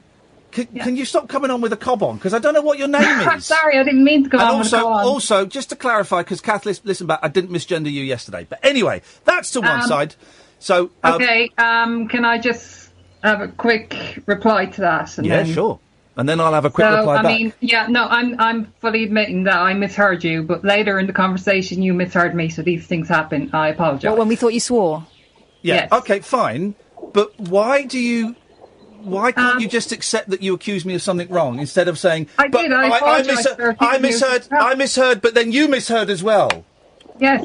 Yeah, I thought you said the F word. I just occasionally think people who say the F word. I have to be extra cautious. Sometimes I mess Me up thinking you said the F word is not the same as you accusing me of misgendering you. Okay. Right. So, and I don't know that your name is Noah. How am I supposed to know what your name is? Well, no, I was just saying, can we call me that? Because Napoleon on if I remember to do that, but because you're calling in on Skype, I don't have a little strap line that tells me there. So yeah, I'll try and remember. Right, speak to Paul. Well, I mean, I'm just gonna I just want to pick up about the Ezzy thing. Can we not for the moment? Can we address what Paul is saying? Did you hear me clarify that? Well, I mean, you kind of clarified it, but I mean, can we? Noah, can we forget about that for the moment? Maybe we'll come back to it. Kind of comes into the whole thing. Well, listen. Yeah, I know it's great. It's my show. We'll maybe come back to that in a minute. Would you like to address what Paul was talking about? Well, I mean, what Paul was saying about he called someone a transvestite. Just because he thought he's seen them and looked at them and said, well, they look like a transvestite, which is kind of a derogatory term. Someone isn't a transvestite. And, I mean, word is kind of out of favour because it has been derogatory for so many years. So, I mean, now we use the label transgender, of which I was telling you last night, which is an umbrella term for the whole trans community. So transvestite, as a term, we don't use anymore. It's kind of fallen out of favour because it has certain derogatory connotations. Okay, so a gentleman. So as I was growing up, a transvestite was someone who just enjoyed wearing women's clothing, not necessarily for a sexual reason, but just enjoyed wearing women's clothing. So what term would we use for that person now? I mean, the problem is you have to use whatever term they ask you to use, which if Eddie Izzard says he's transgender now, that's what he is. And he does still use male pronouns, which it makes it really confusing for, like, most people, even me, it makes it a little confusing. So, I mean, I'm just saying that Eddie Izzard doesn't really identify as male or female. He's kind of non-binary, but he doesn't mind either way because that's just the way he goes. And everyone's a little different. And this is what makes it all so beautiful, Paul, that it's evolving, it's forever changing, it's fluid. So, number one, how am I supposed to know that? And number two, who decided? Well, I mean, if you're not sure, maybe don't bring it up at all. Well, yeah, but I'm running out of words is a problem. I think some of you left out some more words to the dictionary. Well, can I just get a clarification how it came about where you were actually, like, calling them a transvestite? Like, did you have a conversation? Did you just look at someone the way their appearance was and just, like, make a comment, or...? No, that's just a comment from somebody else that was talking about who they met on holiday. They met a transvestite on holiday, and I said to them, that was relayed by me and chastised. But the point I'm trying to get to is what I've lost track of what I'm with Ian. You know, a transvestite was quite well defined as a man dressed in female clothing, and nothing negative was meant by it, or it's just a descriptive fact. So it wasn't like you weren't throwing an insult at anyone or anything like that. No, it's purely descriptive. Okay, but you did make a comment earlier, which was quite, it seems a little transphobic. Transformer, you were making all these things, and you said transformer like a joke, and that's quite a transphobic joke. So, I mean, your attitude... What's wrong with jokes now? What's wrong with jokes? What's wrong with... Well, I mean, when you're on the other side of the slow when you get I listened to Radio 4 today. I think it was the comedy half an hour, and there was somebody from, I think it was Nigeria, and they were making jokes about Nigerians, about blacks, and it's quite okay, but... For some reason, other people can't make the same jokes, and I get confused as to... Oh, what do you mean, what? They were making jokes about Nigerians and blacks? Yeah, they were. Yeah, I mean, they were black and Nigerian, and they were able to make ethnic jokes. Right, Paul, hang on a minute now. Paul, do you understand why it's okay for black Nigerians? And I know the show you were talking about. Okay. Do you understand... I heard a bit of it. I heard a bit of it last week. I didn't particularly like it. But do you understand why it's okay for black Nigerians to make jokes about black Nigerians, and it would not be okay for me to make jokes about black Nigerians? Do you understand? Do you understand why that is? To a point, yes. What do you mean to a point? Well, I think it's the fact that when if you were to use what you believe was an innocent term and to be chastised where that term has now been changed by, I'm not sure who changes the term. But language evolves. Language evolves. It evolves all the time. Who evolves it? But language has always evolved. Lots of words don't mean what they meant 20 years ago, 30 years ago, 100 years ago. Language always evolves. Language is a living, breathing thing. It's not set in stone. But at what point are you supposed to know it's changed? Well, by asking questions, by having your ears open, by reading, by listening, by if you say something that someone goes, oh, I don't like that, you go, oh, I'm sorry, I didn't know that. Can you explain why? And listening to their response. But who said that response is correct? Who's defining that? But it sounds like the fact that you're questioning that sounds like you're looking for a fight. And you'll say you're not, but the fact that you don't get why a black Nigerian can make jokes about black Nigerians that I can't make. It's all about power. It's like why black people can say the N-word because they are owning that word, and if I were to say it would have a completely different connotation. Yet in the 70s, I was listening to an interview with John Lennon. There's a John Lennon song called "Woman is the N-word of the world." Language changes. Language changes. Words evolve. And all right, when I was growing up, a transvestite, a tranny, a TV, a cross-dresser, whatever you want to say, in the 70s and 80s and for some of the 90s, that was a bloke that used to just like wearing women's clothes. They didn't want to become a woman. They just liked wearing women's clothes. Well, we are finding out that word now is possibly considered derogatory. Well, I've learnt something, so I won't be using that word. For a second? Yeah, go on. I mean, I struggle with transvestite being, it can be used in a derogatory fashion. I don't think tranny is definitely derogatory. Transvestite, for some reason, I'm not a transvestite, so I can't really speak on behalf of transvestites. So, but I know that it has recently gone out of favour in that kind of community, to be honest. So, I know people like Eddie Izzard are, as we said, identifying as transgender more and more these days because I don't know, they've all just grouped us in as one big group as transgender, and we're not all the same, which is kind of it's very hard to explain this. Hang on, Kath wants to say something. No, just coming back to Paul. I get that it's confusing, but you ask the right questions. It's about whether you're prepared to listen and change, because things are moving on, and it's about whether you want to know the answer or whether you want to just keep sticking your head in the sand and pretending that what you think is right. I think it's more a case of who decides what is right. They do. Well, yeah, they do. They do. Who's they? The people that you're at risk of offending. Yeah. But do we look at the Collins English Dictionary for definitions? You don't want to know the answer, Paul, do you? Well, I don't know. I'm asking the question. Yeah, we've answered it. Well, it's been answered, Paul, and you don't want to change. You're angry that you got called out for talking about a transvestite, in your terms, that looked a bit ropey. I think that was kind of roughly the terms you used. You got called out for it, and that's upset you, and that's embarrassed you, and that's fine.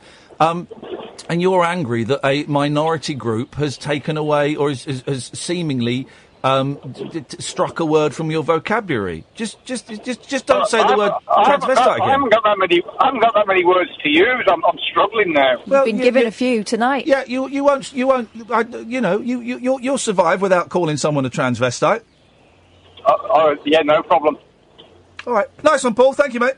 Bye. Ta-ta. No, he didn't want to hear. Thanks, Noah. Thank you, Noah. 1 sec. Am I still on the air? Yes.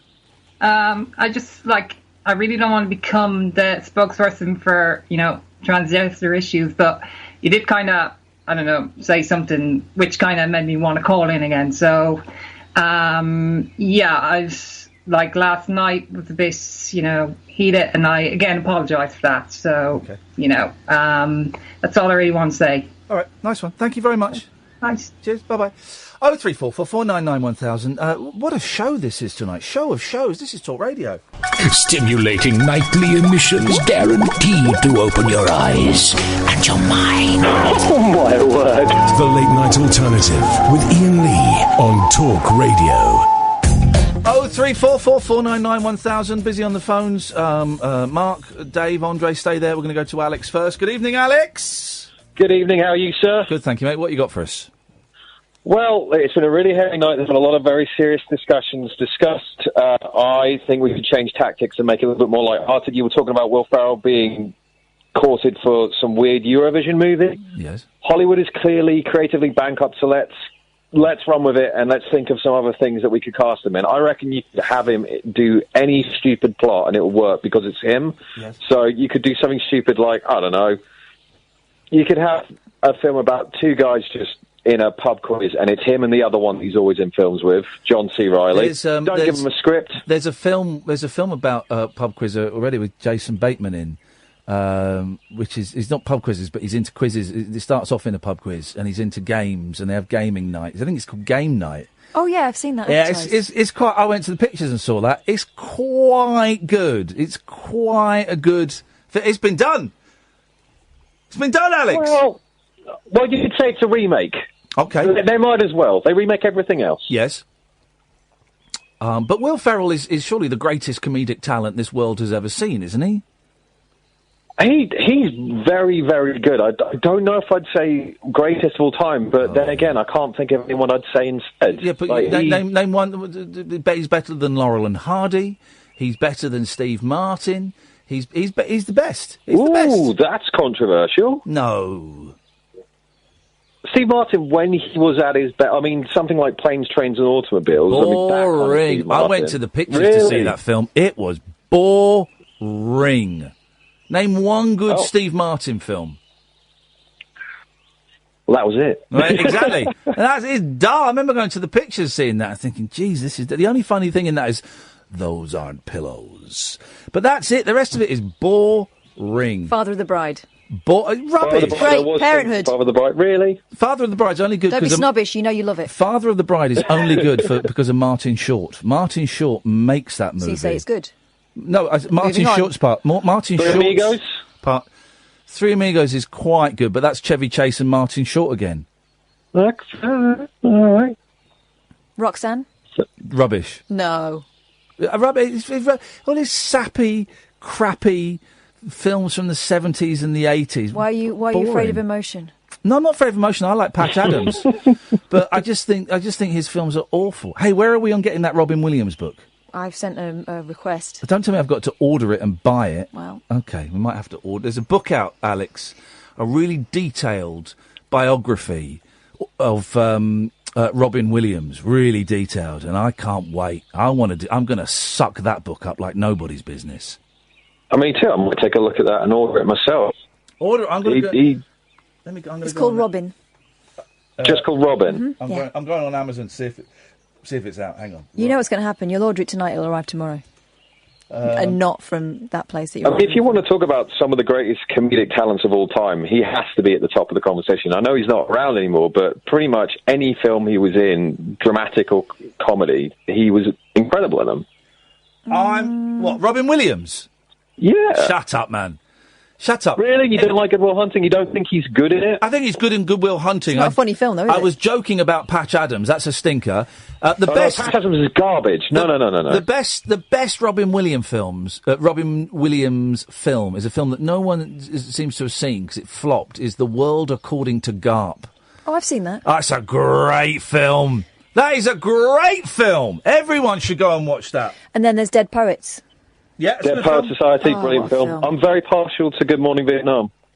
I've never seen that. I saw that at the pictures, and so that must have been 30 years ago. So I don't know if it's any good. Good Morning Vietnam. I like Popeye. I went to see the Popeye movie at the pictures. I loved it. Great songs written by Harry Nilsson.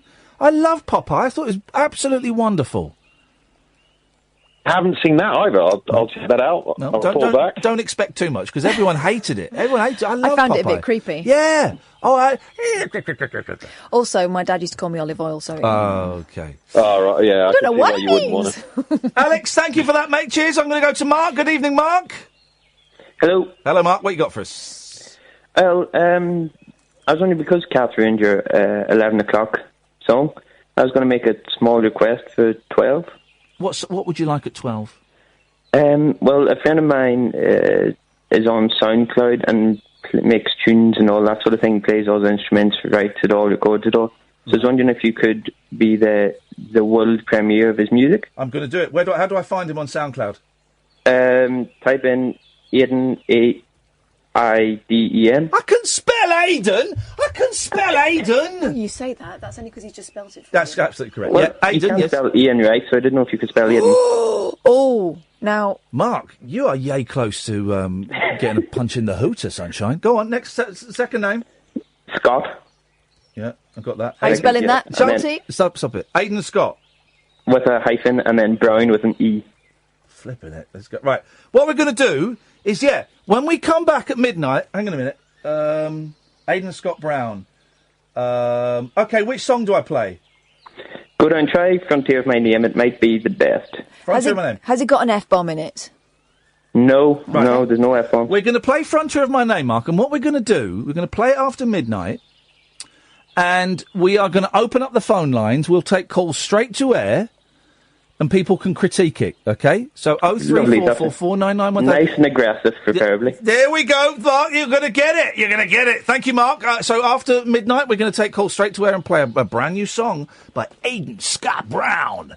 And if you think it's great, you tell him it's great. If you think it's pony, you tell him it's pony. 03444991000. This is Talk Radio.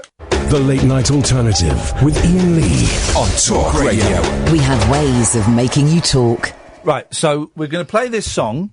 I've not heard it. Aiden Scott Brown. Aiden Scott Brown, and the song he wanted to play was Frontier of My Name. It's a terrible name for a song.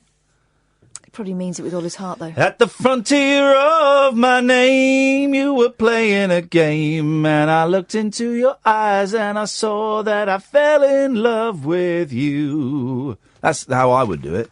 So we're going to play it. It's 4 minutes, 3 seconds long. 0344 4991000. We'll take calls straight to air, and we'll dip the song, and you will come on and tell me exactly what you think. Is it a hit, or is it a shit? Because we play hits and shits on Talk Radio. Let's go. You can't do hit or miss, because that's jukebox jury. So hit or shit is my thing. So here we go. This is Frontier of My Name by Aiden Scott Brown. You give us a call, 0344 4991000. Hit or a shit. Here we go. Yeah, let's play it.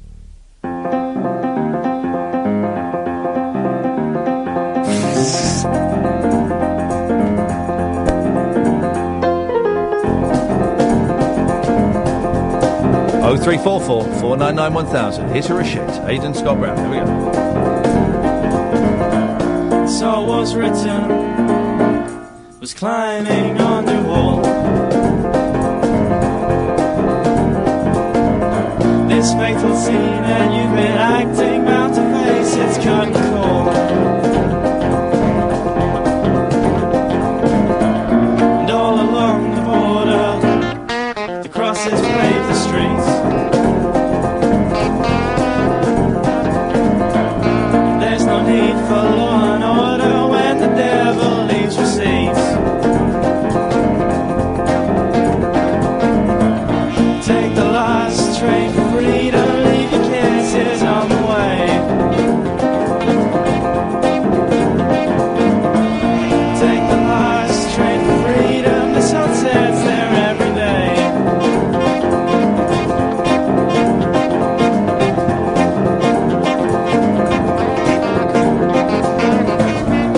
hardcore living. And your eyes were painted. Yeah, Ian, this is, I'm listening to this, and this is the biggest piece of shit I've ever heard in my life. Clothing and shoes all worn away. The rats live better. Well, they ate 3 times a week. Well, you read books on how ideal this life to live is yours to lead.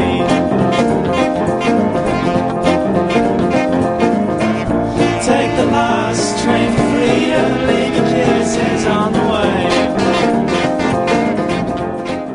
Hello, caller. Hello, this music. Yes. Is it the Beatles? I think it's Wicked. Oh, well, you got to say it's a shit or a hit? It's a hit. Thank you very much, caller. Hello, caller, you're on the air. This is shit. Thank you very much indeed. Hello, caller, you're on the air. What do you think of Aiden Scott Brown? I think it's quite good, actually, man. I think it's quite good. Thank you very much. Caller, you're on the air. What do you think of this song, please? Suddenly, a big steaming pile of shit. Thank you very much, caller. 0344 499 1000. Hello, caller. What do you think of this song? Fanny. Okay, Fanny. That wasn't one of the options. It's not one of the options. Hello, caller. What do you think? Rubbish on the radio. Thank you very much indeed. Hello, caller. You're through to the Aiden Scott Brown hotline.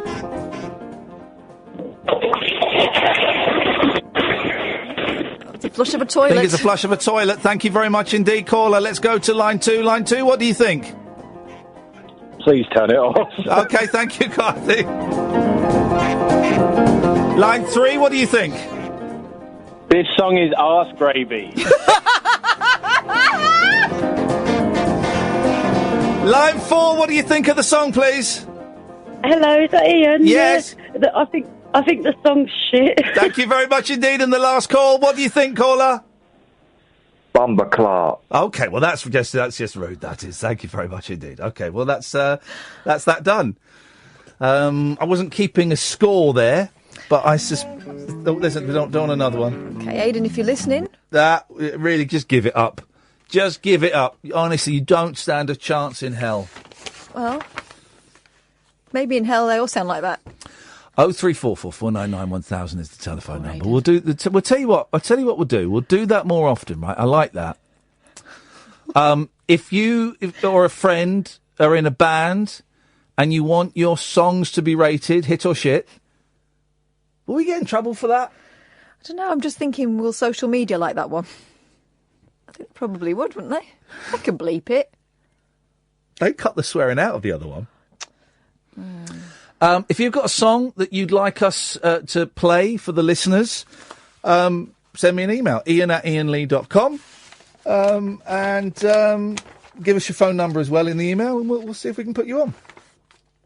I can see that as a TV format. Definitely. I see that as a TV... The S Factor. Maybe we'll get in trouble for saying that. I don't know. So they've... I tell you, so a weird thing on Twitter. You know, Twitter moments. I like Twitter moments because it's just people talking about it's stupid things, right? You can make your own Twitter moment, you can make your own Twitter moments, yeah. And there was one, New York guy goes nuts when he sees someone climbing into a sewer. I thought, I'll have a look at this. This one New York citizen couldn't believe his eyes when he saw someone slipping nonchalantly into a sewer. Right, and it's an amazing bit of film, right? It's a guy just in the middle of the street. He lifts up a sort of grill on the ground, just goes in. Mm-hmm. Right? And everyone, all the comments, this guy's whack. Is he one of the mole people? Apparently you're a thing. This is the craziest thing I've ever seen. Lol. But what no one says is, God, the state of that man's clothes. He's obviously homeless. Do you think he lives down there? Do you think he actually lives in the sewer? Because he looks filthy, and he's kind of you do wonder for his mental health. Is that guy all right? No one says that. They're just laughing about it. They're all laughing. And I watched this bit of film several times, and I found it really sad. It's a guy, doesn't even look around, lifts up this. He's obviously done it loads of times. Lifts up this grill, just goes straight in, and the grill pops down. He's going under the street. And this guy's filming it from behind.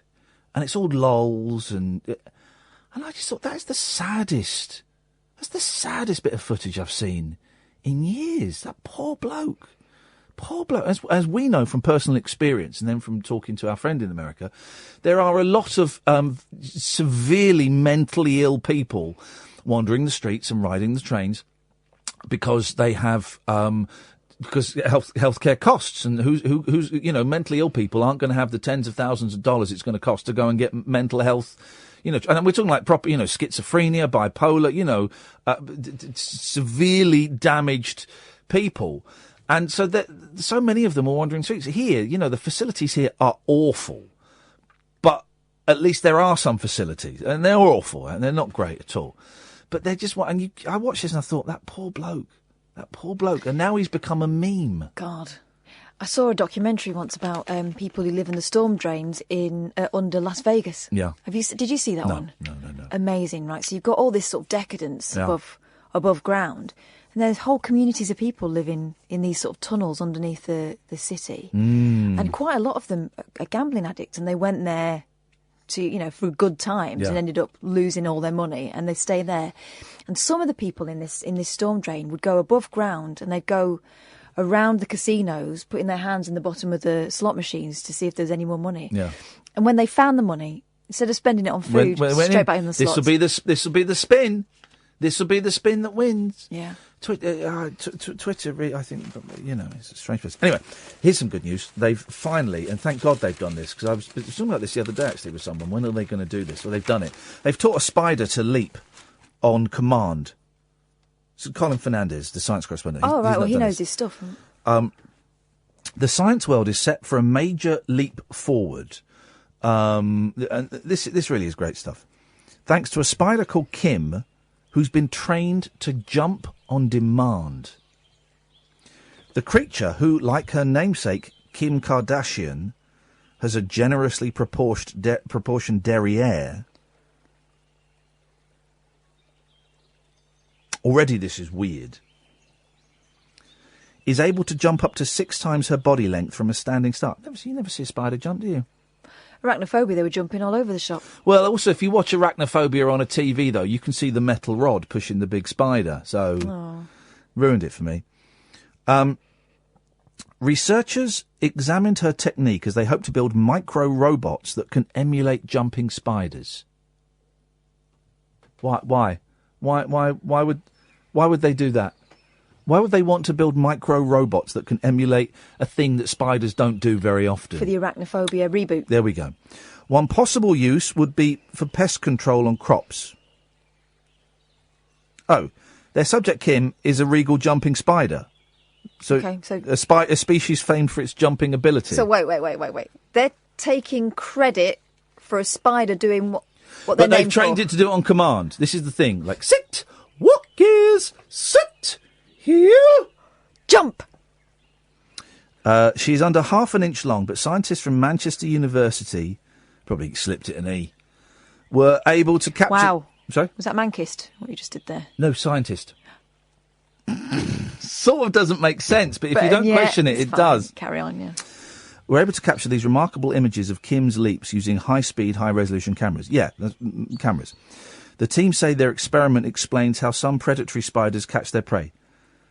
Right, where does the bit... where's the bit where they actually trained her? Oh, they trained her to leap on demand by presenting her with a series of gaps to jump, lifting her across manually at first, before she learned to perform the task on her own. Of 4 female spiders brought from a Manchester pet shop, only Kim cooperated with her trainers. The others were crushed by a heavy book. I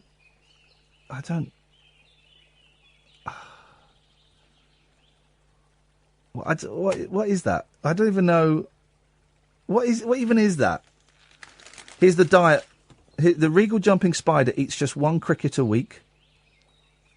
That meant Kim had to be trained without using food as an inducement.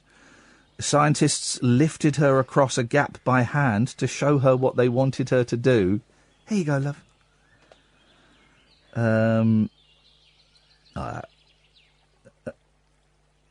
It's mostly harmless to humans, although it can deliver a painful bite. So it's not harmless to humans. Yeah, it's a bit. That's a stupid story.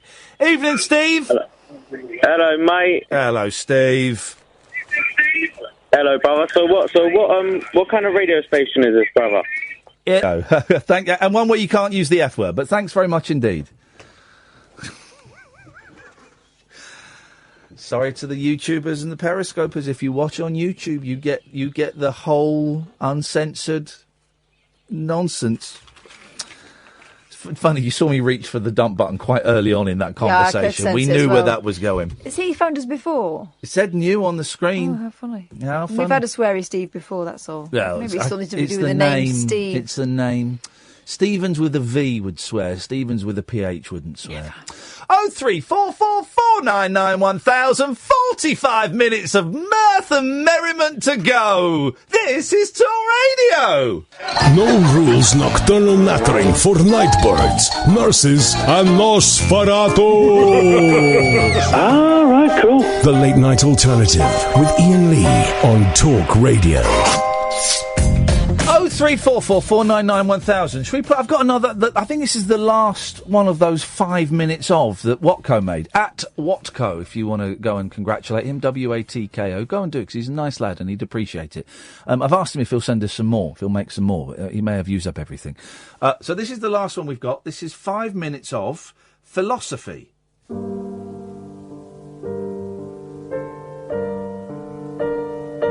It's a great day to sell green hoovers.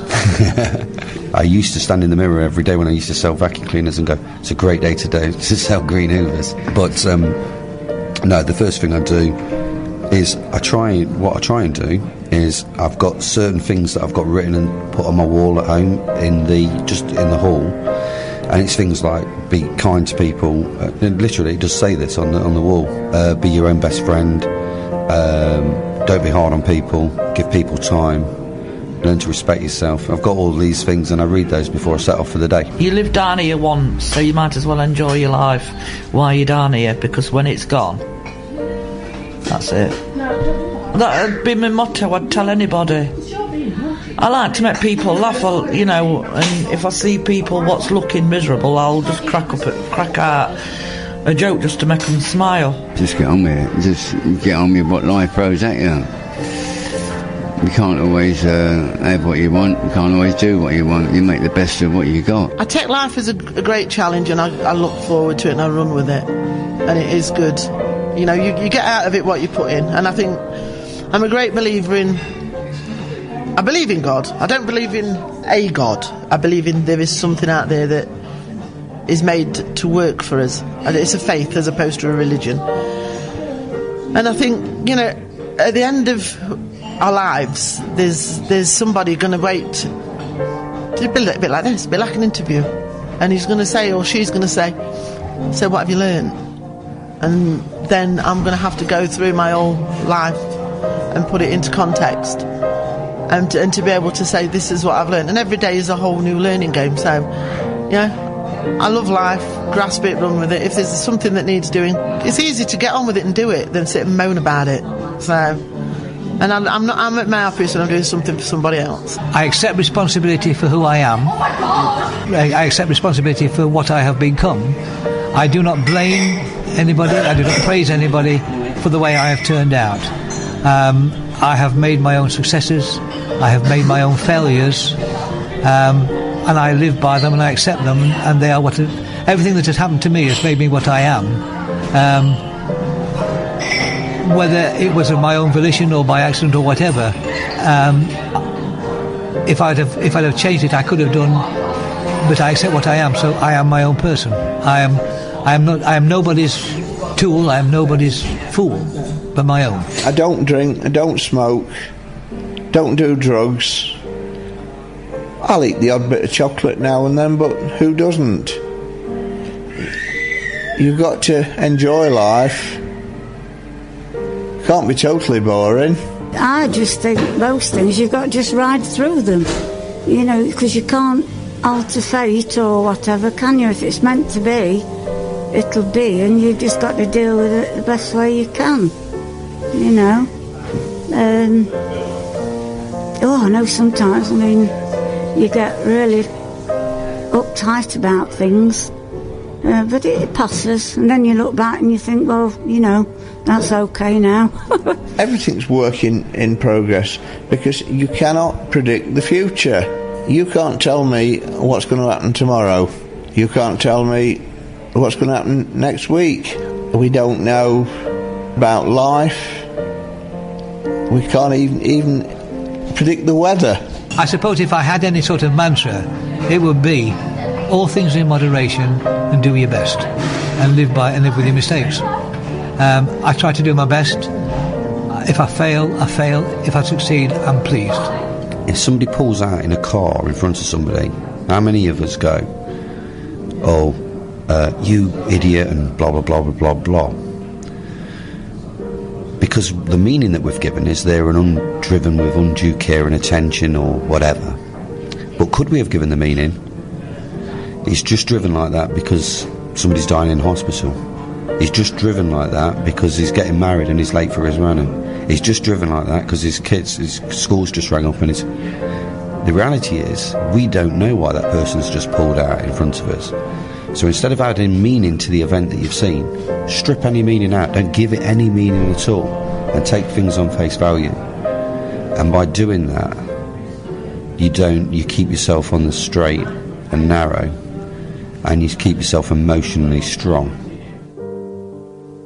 I think we played that one before, but it's well worth a second listen. I'm out of them now. Tweet at Watco and beg him to make some more. 0344 499 1000. This is a story that's been in some of the papers all week. This is incredible, right? This couple that got married. This woman, this man and this woman, they were going to get married 5 days before the wedding. She had her arm bitten off by a crocodile. Oh. Yeah, you weren't expecting that, were you? Plot twist. Yeah, incredible.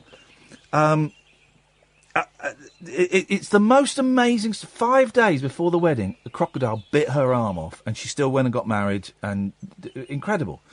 The bride who got married just 5 days after a crocodile tore her arm off has relived the terrifying attack. Zanel Ndlovu, 25, said new husband Jamie Fox, 27.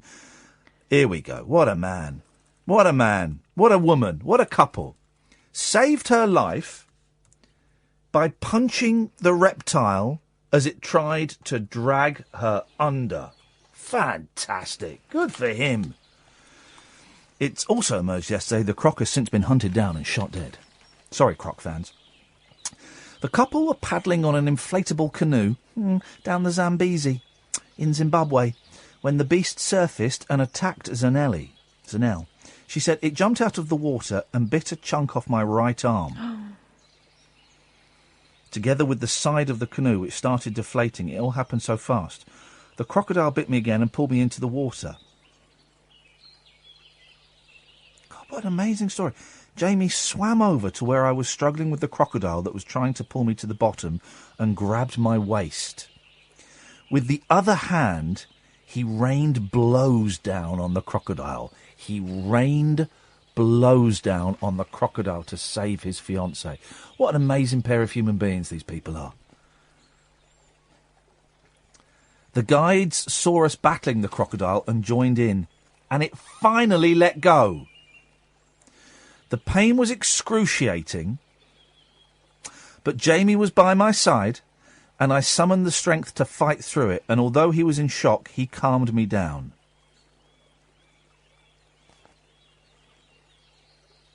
Experts said they feared the crocodile could kill others after last week's horror attack near the Victoria Falls.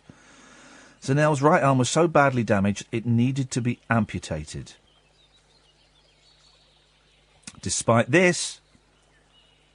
This is lovely. Despite this, her wedding still went ahead on Saturday, but the venue was changed to a hospital chapel. Charity worker Jamie from Bromley, South East London, met former tennis player Zanel on a trip to Zimbabwe 2 years ago. They're expected to stay for a few weeks as she recovers. Isn't that just the most incredible story? How terrifying that must be. How terrifying, right? How brave of her to... Well, I don't know what you could do, but how brave of her... How incredibly brave of him to swim towards it. Of course he's going to. It's the woman that he loves. But you can imagine when something so shocking happens, you just freeze. Swam towards it and smacking it in the face. A crocodile. Incredible. And then she has her arm amputated. Suppose you probably want to postpone the marriage. Not a chance. We're getting married on Saturday. Not moving that for the world. Amazing. I thought that was such an incredible story. I've been meaning to pick up on that all week because it's been in the papers a few times. And then, of course, you've got the other wedding, the royal wedding, which is not this weekend, the weekend after. And I live near Windsor, and I was in Windsor today. Dear God. Well, the bunting is out. All of the homeless, and there are quite a few homeless in Windsor, were being filmed for, I think, news crews. Oh, because now it's become a point of principle. Yeah. So I saw lots of arty shots of homeless people being filmed. Lots of foreign film crews were there interviewing people on the street, voxing and stuff like that. Loads of film crews. Bunting everywhere. And every shop has got, congratulations to Harry and Meghan! Come in and buy your Union Jack flags. Yeah. I went to Next today to pick something up for the kids, and the kids section, in fact, in the adult section as well, there's like T-shirts with Royal on it, and the kids section, it's got like, little outfits with the Union flags and things. They're going to town, aren't they? Are people going to dress up for it? Because I think unless you're invited, you don't have to dress up. I dressed up for William and the lady that he Well, married. I did, but we got invited to a party. Oh, we invited people round to ours, and I dressed up in tuxedo. Did you? Yeah, dressed up in a tuxedo. I think everyone dressed up a bit. Just have a tuxedo, We just had to for wear a laugh, ironically. Yeah, we wore red, white and blue.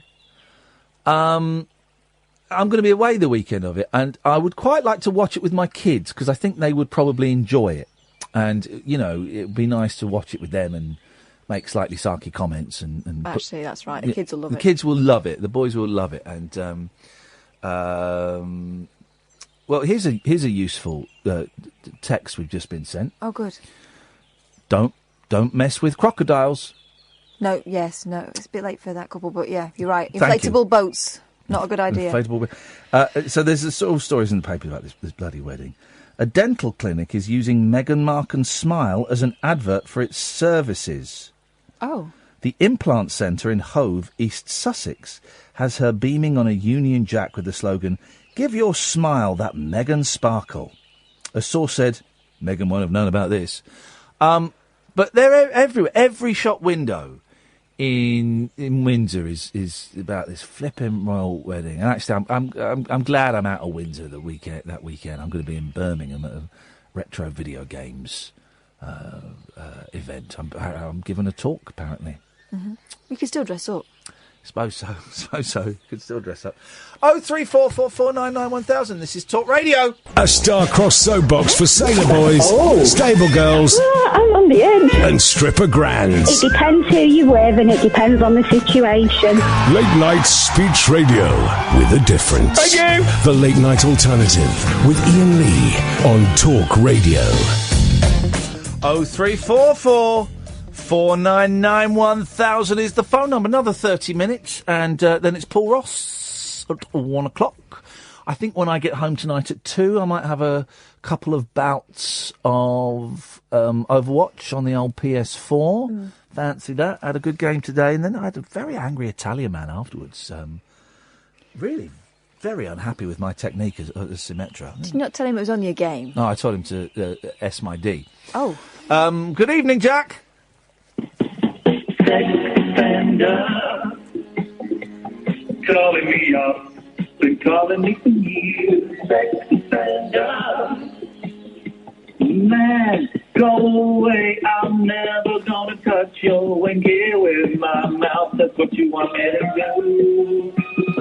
You are a boring, lonely loser. Leave me alone. 'Cause I so long.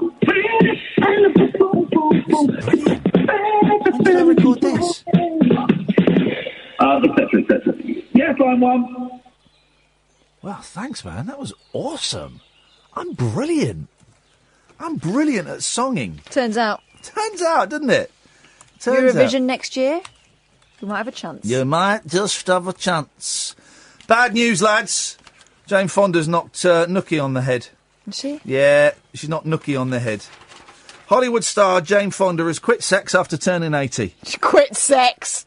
I quit. I'm leaving. I'm out of here. That's enough of that. I'm splitting. Oh, no. Her new movie tells of 4 OAP pals whose sex lives are rekindled by an erotic novel. Oh, I see. She's been interviewed for this silly film and she's made a comment about preferring, I don't know, eating a piece of toast or something. Well, why don't we read the story? Well, I know it. Oh, for goodness sakes. Go on. I'm going to read it. I know it. But while promoting the book club, Jane revealed, I've closed up shop down there. But she hasn't. But I've left a key under the mat round the back door.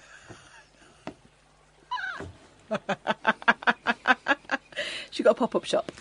Nobody has to keep on being sexual later in life. It should be up to us to make the decision. It is. It is, yeah. I'm not dating anymore. I'm 80, and it's only over when you decide it's going to be over. Jane, who is 3 times divorced, was with record producer Richard Perry, 75, for 8 years. They separated in January 2017.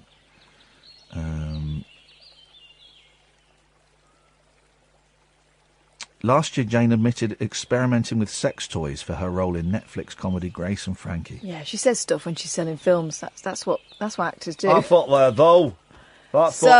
Catherine, you were right. Okay, if you say so. Say it. You speak to this next guy. Say hello to the caller. No, who Go is on. it? Say hello to the No, caller. you never hand over a good one. Go on. No. Hello? Hello? Hello? You can hear me? Unfortunately. Hello, Ian? Good evening, Mo. It's what a pleasure to have you back on. We don't normally allow double bubble. Yeah, well, listen, Ian. Yeah, are you going to cut me off now? No. Give me 60 seconds of calmness. Okay. 60 seconds of what? Calmness, I think. Is what he said. But, It's not what I heard.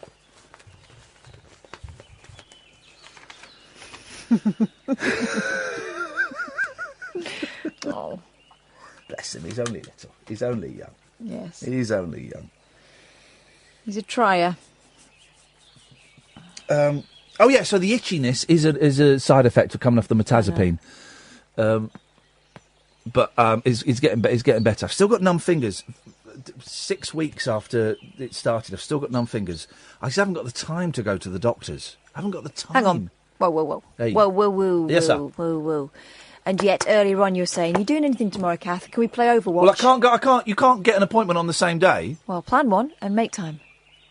Well, okay. We'll make that. Oh. Because I can't. I'm a busy guy. Too busy for your own health.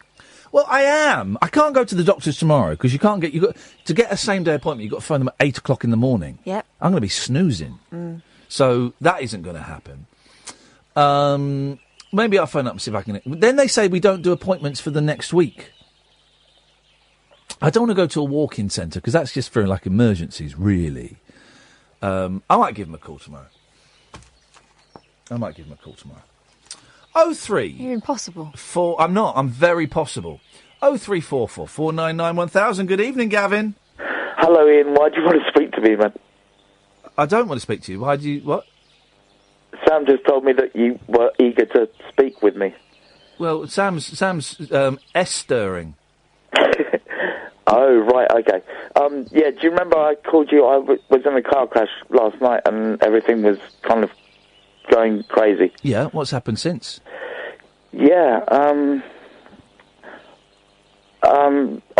been to the doctor, and they, God bless them, they actually they couldn't give me an appointment to see the GP, and they sent the police round. Right. Because obviously that's loads quicker than getting a doctor's appointment. Yeah, we'll just send the old bill round. Well, I suspect that they sent the old bill round not just for the simple reason that they couldn't get you a doctor's appointment for the next few days, because that's not standard procedure. I'd imagine that's exactly what I thought, man. Why? Yeah, because you've been in a car crash. You've been in a hit and run. Yeah. Sorry? You've been in a hit and run. Yeah. That's why. Yeah, I didn't think of it like that at all. Oh. Blimey, well, Kath, yeah, I mean, I just phoned up to say to Sam and you and Kath to say thanks for taking my call yesterday, because I was in a really far out place, and I think I'm coming out of what they call like shock. Yeah. And so what happened with the police? Well, they came. The two police officers came up to see me, and I said, "Look, I've been trying to get through to the doctors all day because I'm in a really bad place. This isn't going well. I want to get the doctor's appointment." And then the police turned up because I was, just out of my gourd, basically. And the police turned up, and they said, "Leave it with me, son." And they went down to the doctor's surgery, and within 15 minutes, I'd got a doctor's appointment. Right. Why does it take police to get you a doctor's appointment? Because that could be evidence. Yeah. So for those who missed it, last 5 minutes of the show last night, Gavin phoned up. He'd been in an accident, didn't really remember much about it. So what's the latest? What's happened? The latest, I've been trying to think about killing myself through different methods all day long. Why? Because I can't. I'm out of my mind. I've whatever's happened to me has blown my mind. Okay. Okay. Let's find out what happened to the car. I've got no idea, Ian. It's, as far as I know, it's still where it was. Right. I don't believe that. I don't believe that you don't know what's happened to the car. Well, I'm telling you the truth, mate. I wouldn't lie to you. Okay, well, I don't believe it. You would have to have told the police where the car was. I haven't. The only time I spoke to the police was when they came and got me my doctor's appointment. Right. So you didn't tell the police that you'd been in a hit-and-run accident? Ian, I had to walk from where the accident happened. I had to walk 3 miles home. So what? That doesn't. That's irrelevant to the question I just asked. Did you didn't tell them about the hit and run? No, because they didn't ask. Come on, man. Because they didn't ask. No, I'm being honest with you. They didn't. They turned up at my door and they said they didn't ask. Come on, man. So you Ian, don't know. I'm being completely straight with you. They didn't ask. No. I'm going. Well, guess what? The police don't. If they didn't know there'd been a car crash, why would they ask you? Why didn't you volunteer that information? Because I'm in shock. Okay. I'm barely keeping it together. Okay. So you don't know where your car is. You don't know what happened. I know where it was. I don't understand why you want to kill yourself. Because my mind's blown. But tell me what that means to you. Shutdown. Complete mental shutdown.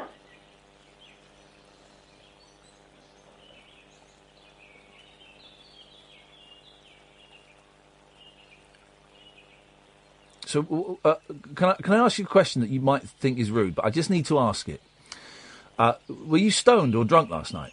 No. Okay. You need to go to A&E then. I can't get there. Mate, stop making excuses, because if you're talking about killing yourself, if you have walked away from a very serious car accident with no recollection of what happened, and have not told the police about it, you need to pull your finger out of your arse and you need to go and seek medical attention immediately. And say what? And say that you have got no idea what's happened for the last 24 hours and that you're thinking about topping yourself. No, I haven't thought about it. I am going to do it. Well, thanks for dumping that on me, dude. Who else have I got to talk to? Well, you know what? Loads of people. Yeah, Ian, I'm out of order. I'm sorry, man. You've totally... Now, listen, this is what you have done. No, honestly, Ian, I'm so Shut up sorry, and man, listen. 'cause I trust Shut up. you and I think you're all right, man. Shut up and listen. You have now dumped on me and the listeners that you're going to kill yourself. No, I promise you I won't. How am I... promise you I won't. Well, okay. I'm sorry, man. Will you listen for a minute? Will you listen? Listen. Just listen, man. You have dumped a massive steaming turd on my right in front of me, right? And I am totally out of my depth. I have no way to respond to that. I'm sorry, mate. Seriously, I shouldn't have called. I just wanted to say thanks for last night, and now it's all And now done. I'm off to top myself. No, I'm not going to. I'm sorry, man. I'm sorry. Dude, you need to get help. You need to get help. Yeah, I'm sorry, Ian, man. What was I thinking? Dude, you're not going to kill yourself. No, I'm not. I promise you I'm not. No, you're not going to kill yourself. No, I'm not. I promise you, man, I'm not. Right. How are we going to sort this out, Gavin? Because we need to sort this out, man. No, it was stupid. of me Forget to that. call Forget up, that. man. We've moved on from that. It's not. You're on the phone, and that's great. I'm glad you're on the phone. So how are we going to sort this out? How are we going to move forward?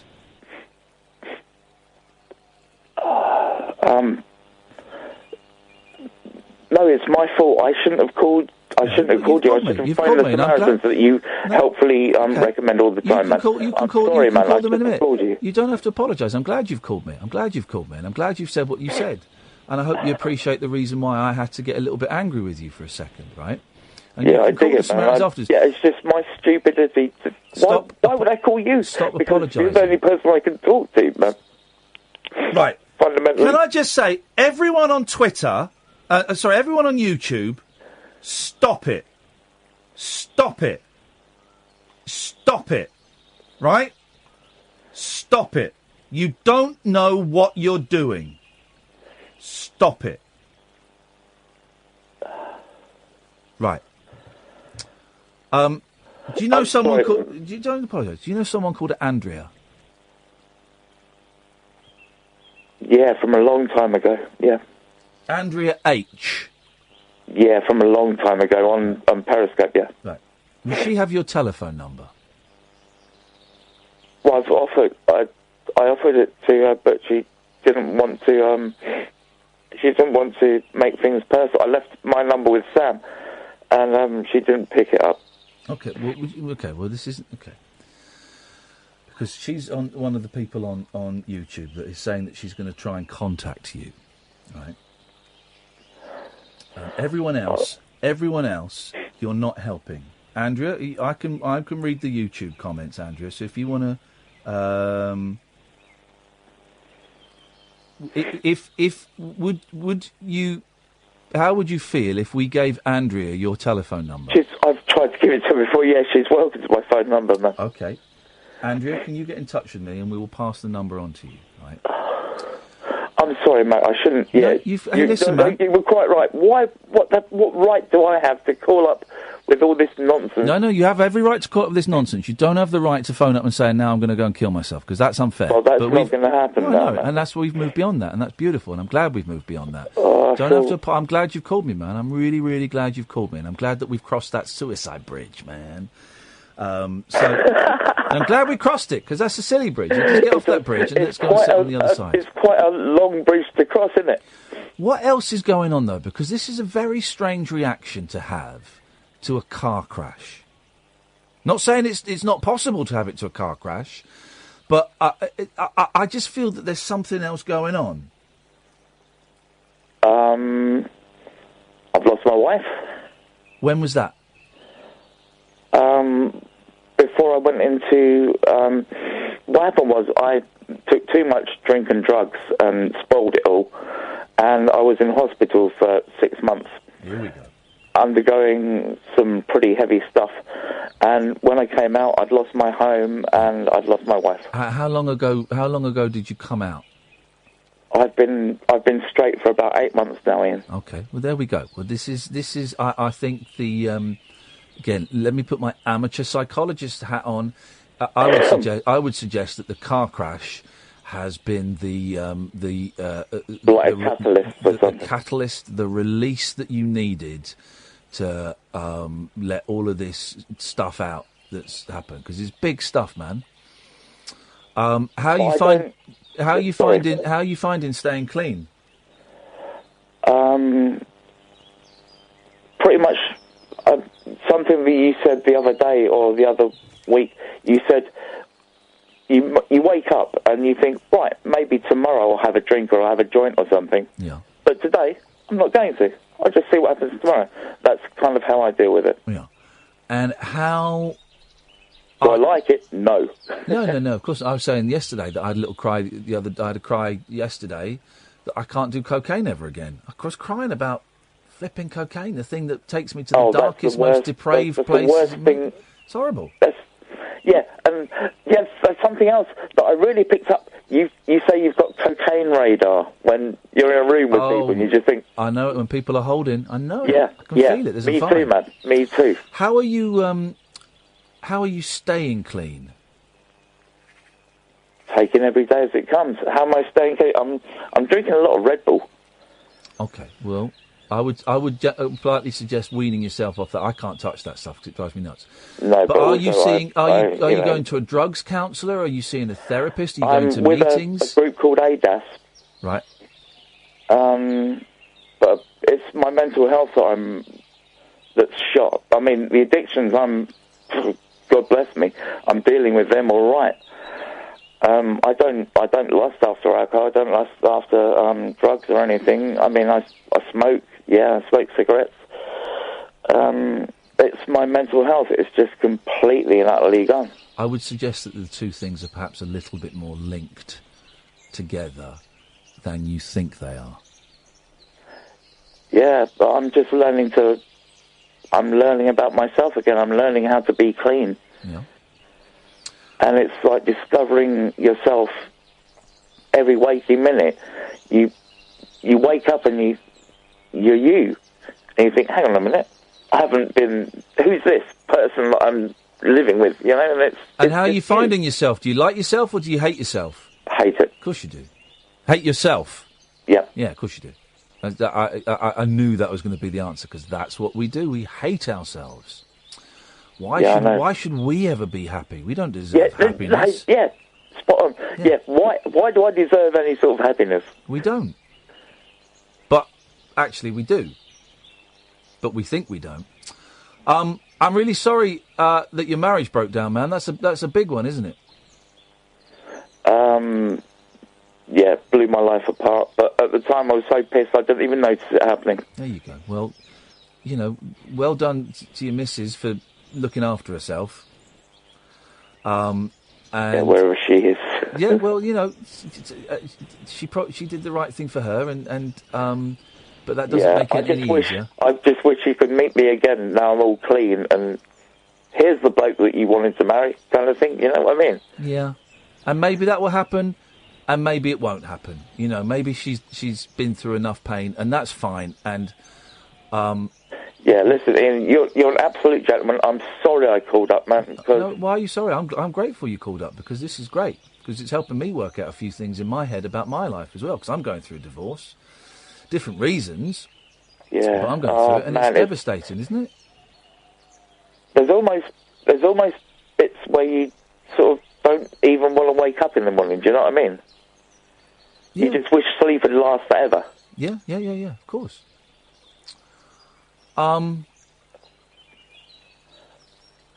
Yeah, so there we are. Yeah, there we are. There we are, and there we will be. Life is tough, isn't it? Since I've been clean, actually, it's an adventure every day, and it's not necessarily a nice adventure to experience. Oh, it's certainly different from being stoned. But the reason I got high. Yeah, you don't notice anything that goes on. The reason I got high was so I wouldn't have to interact with people, so I could isolate, so I could numb all of the feelings. Oh, it's absolutely beautiful when you're out of your gourd on whatever it is you want to do. Yeah. Suddenly there's a knock at the door and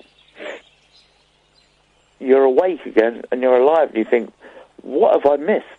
Yep. And why are all these people telling me these things? And yeah, you just live with it and you deal with it. And thanks to people like you, I mean, I'm not like sticking my tongue up or blowing smoke anywhere. Please do. But you're a top fellow, Ian, and thank you for taking my call. No one does that anymore. Sorry? I was being vulgar. I was being vulgar because that's my defensive thing, is when I feel uncomfortable because people are saying nice things, I become vulgar. Yeah, here's the thing. So up your bum. Thank you very much. Here's the thing. We're coming to the end of the show. I feel confident that you have you've not only stepped off of the ledge, but you've also closed the window and locked the window, which is good.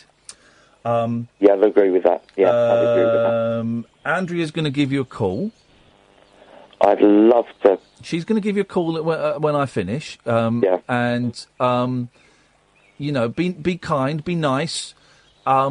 You know, no, she was one of my before you got all funny with Periscope and like turned all the chat off.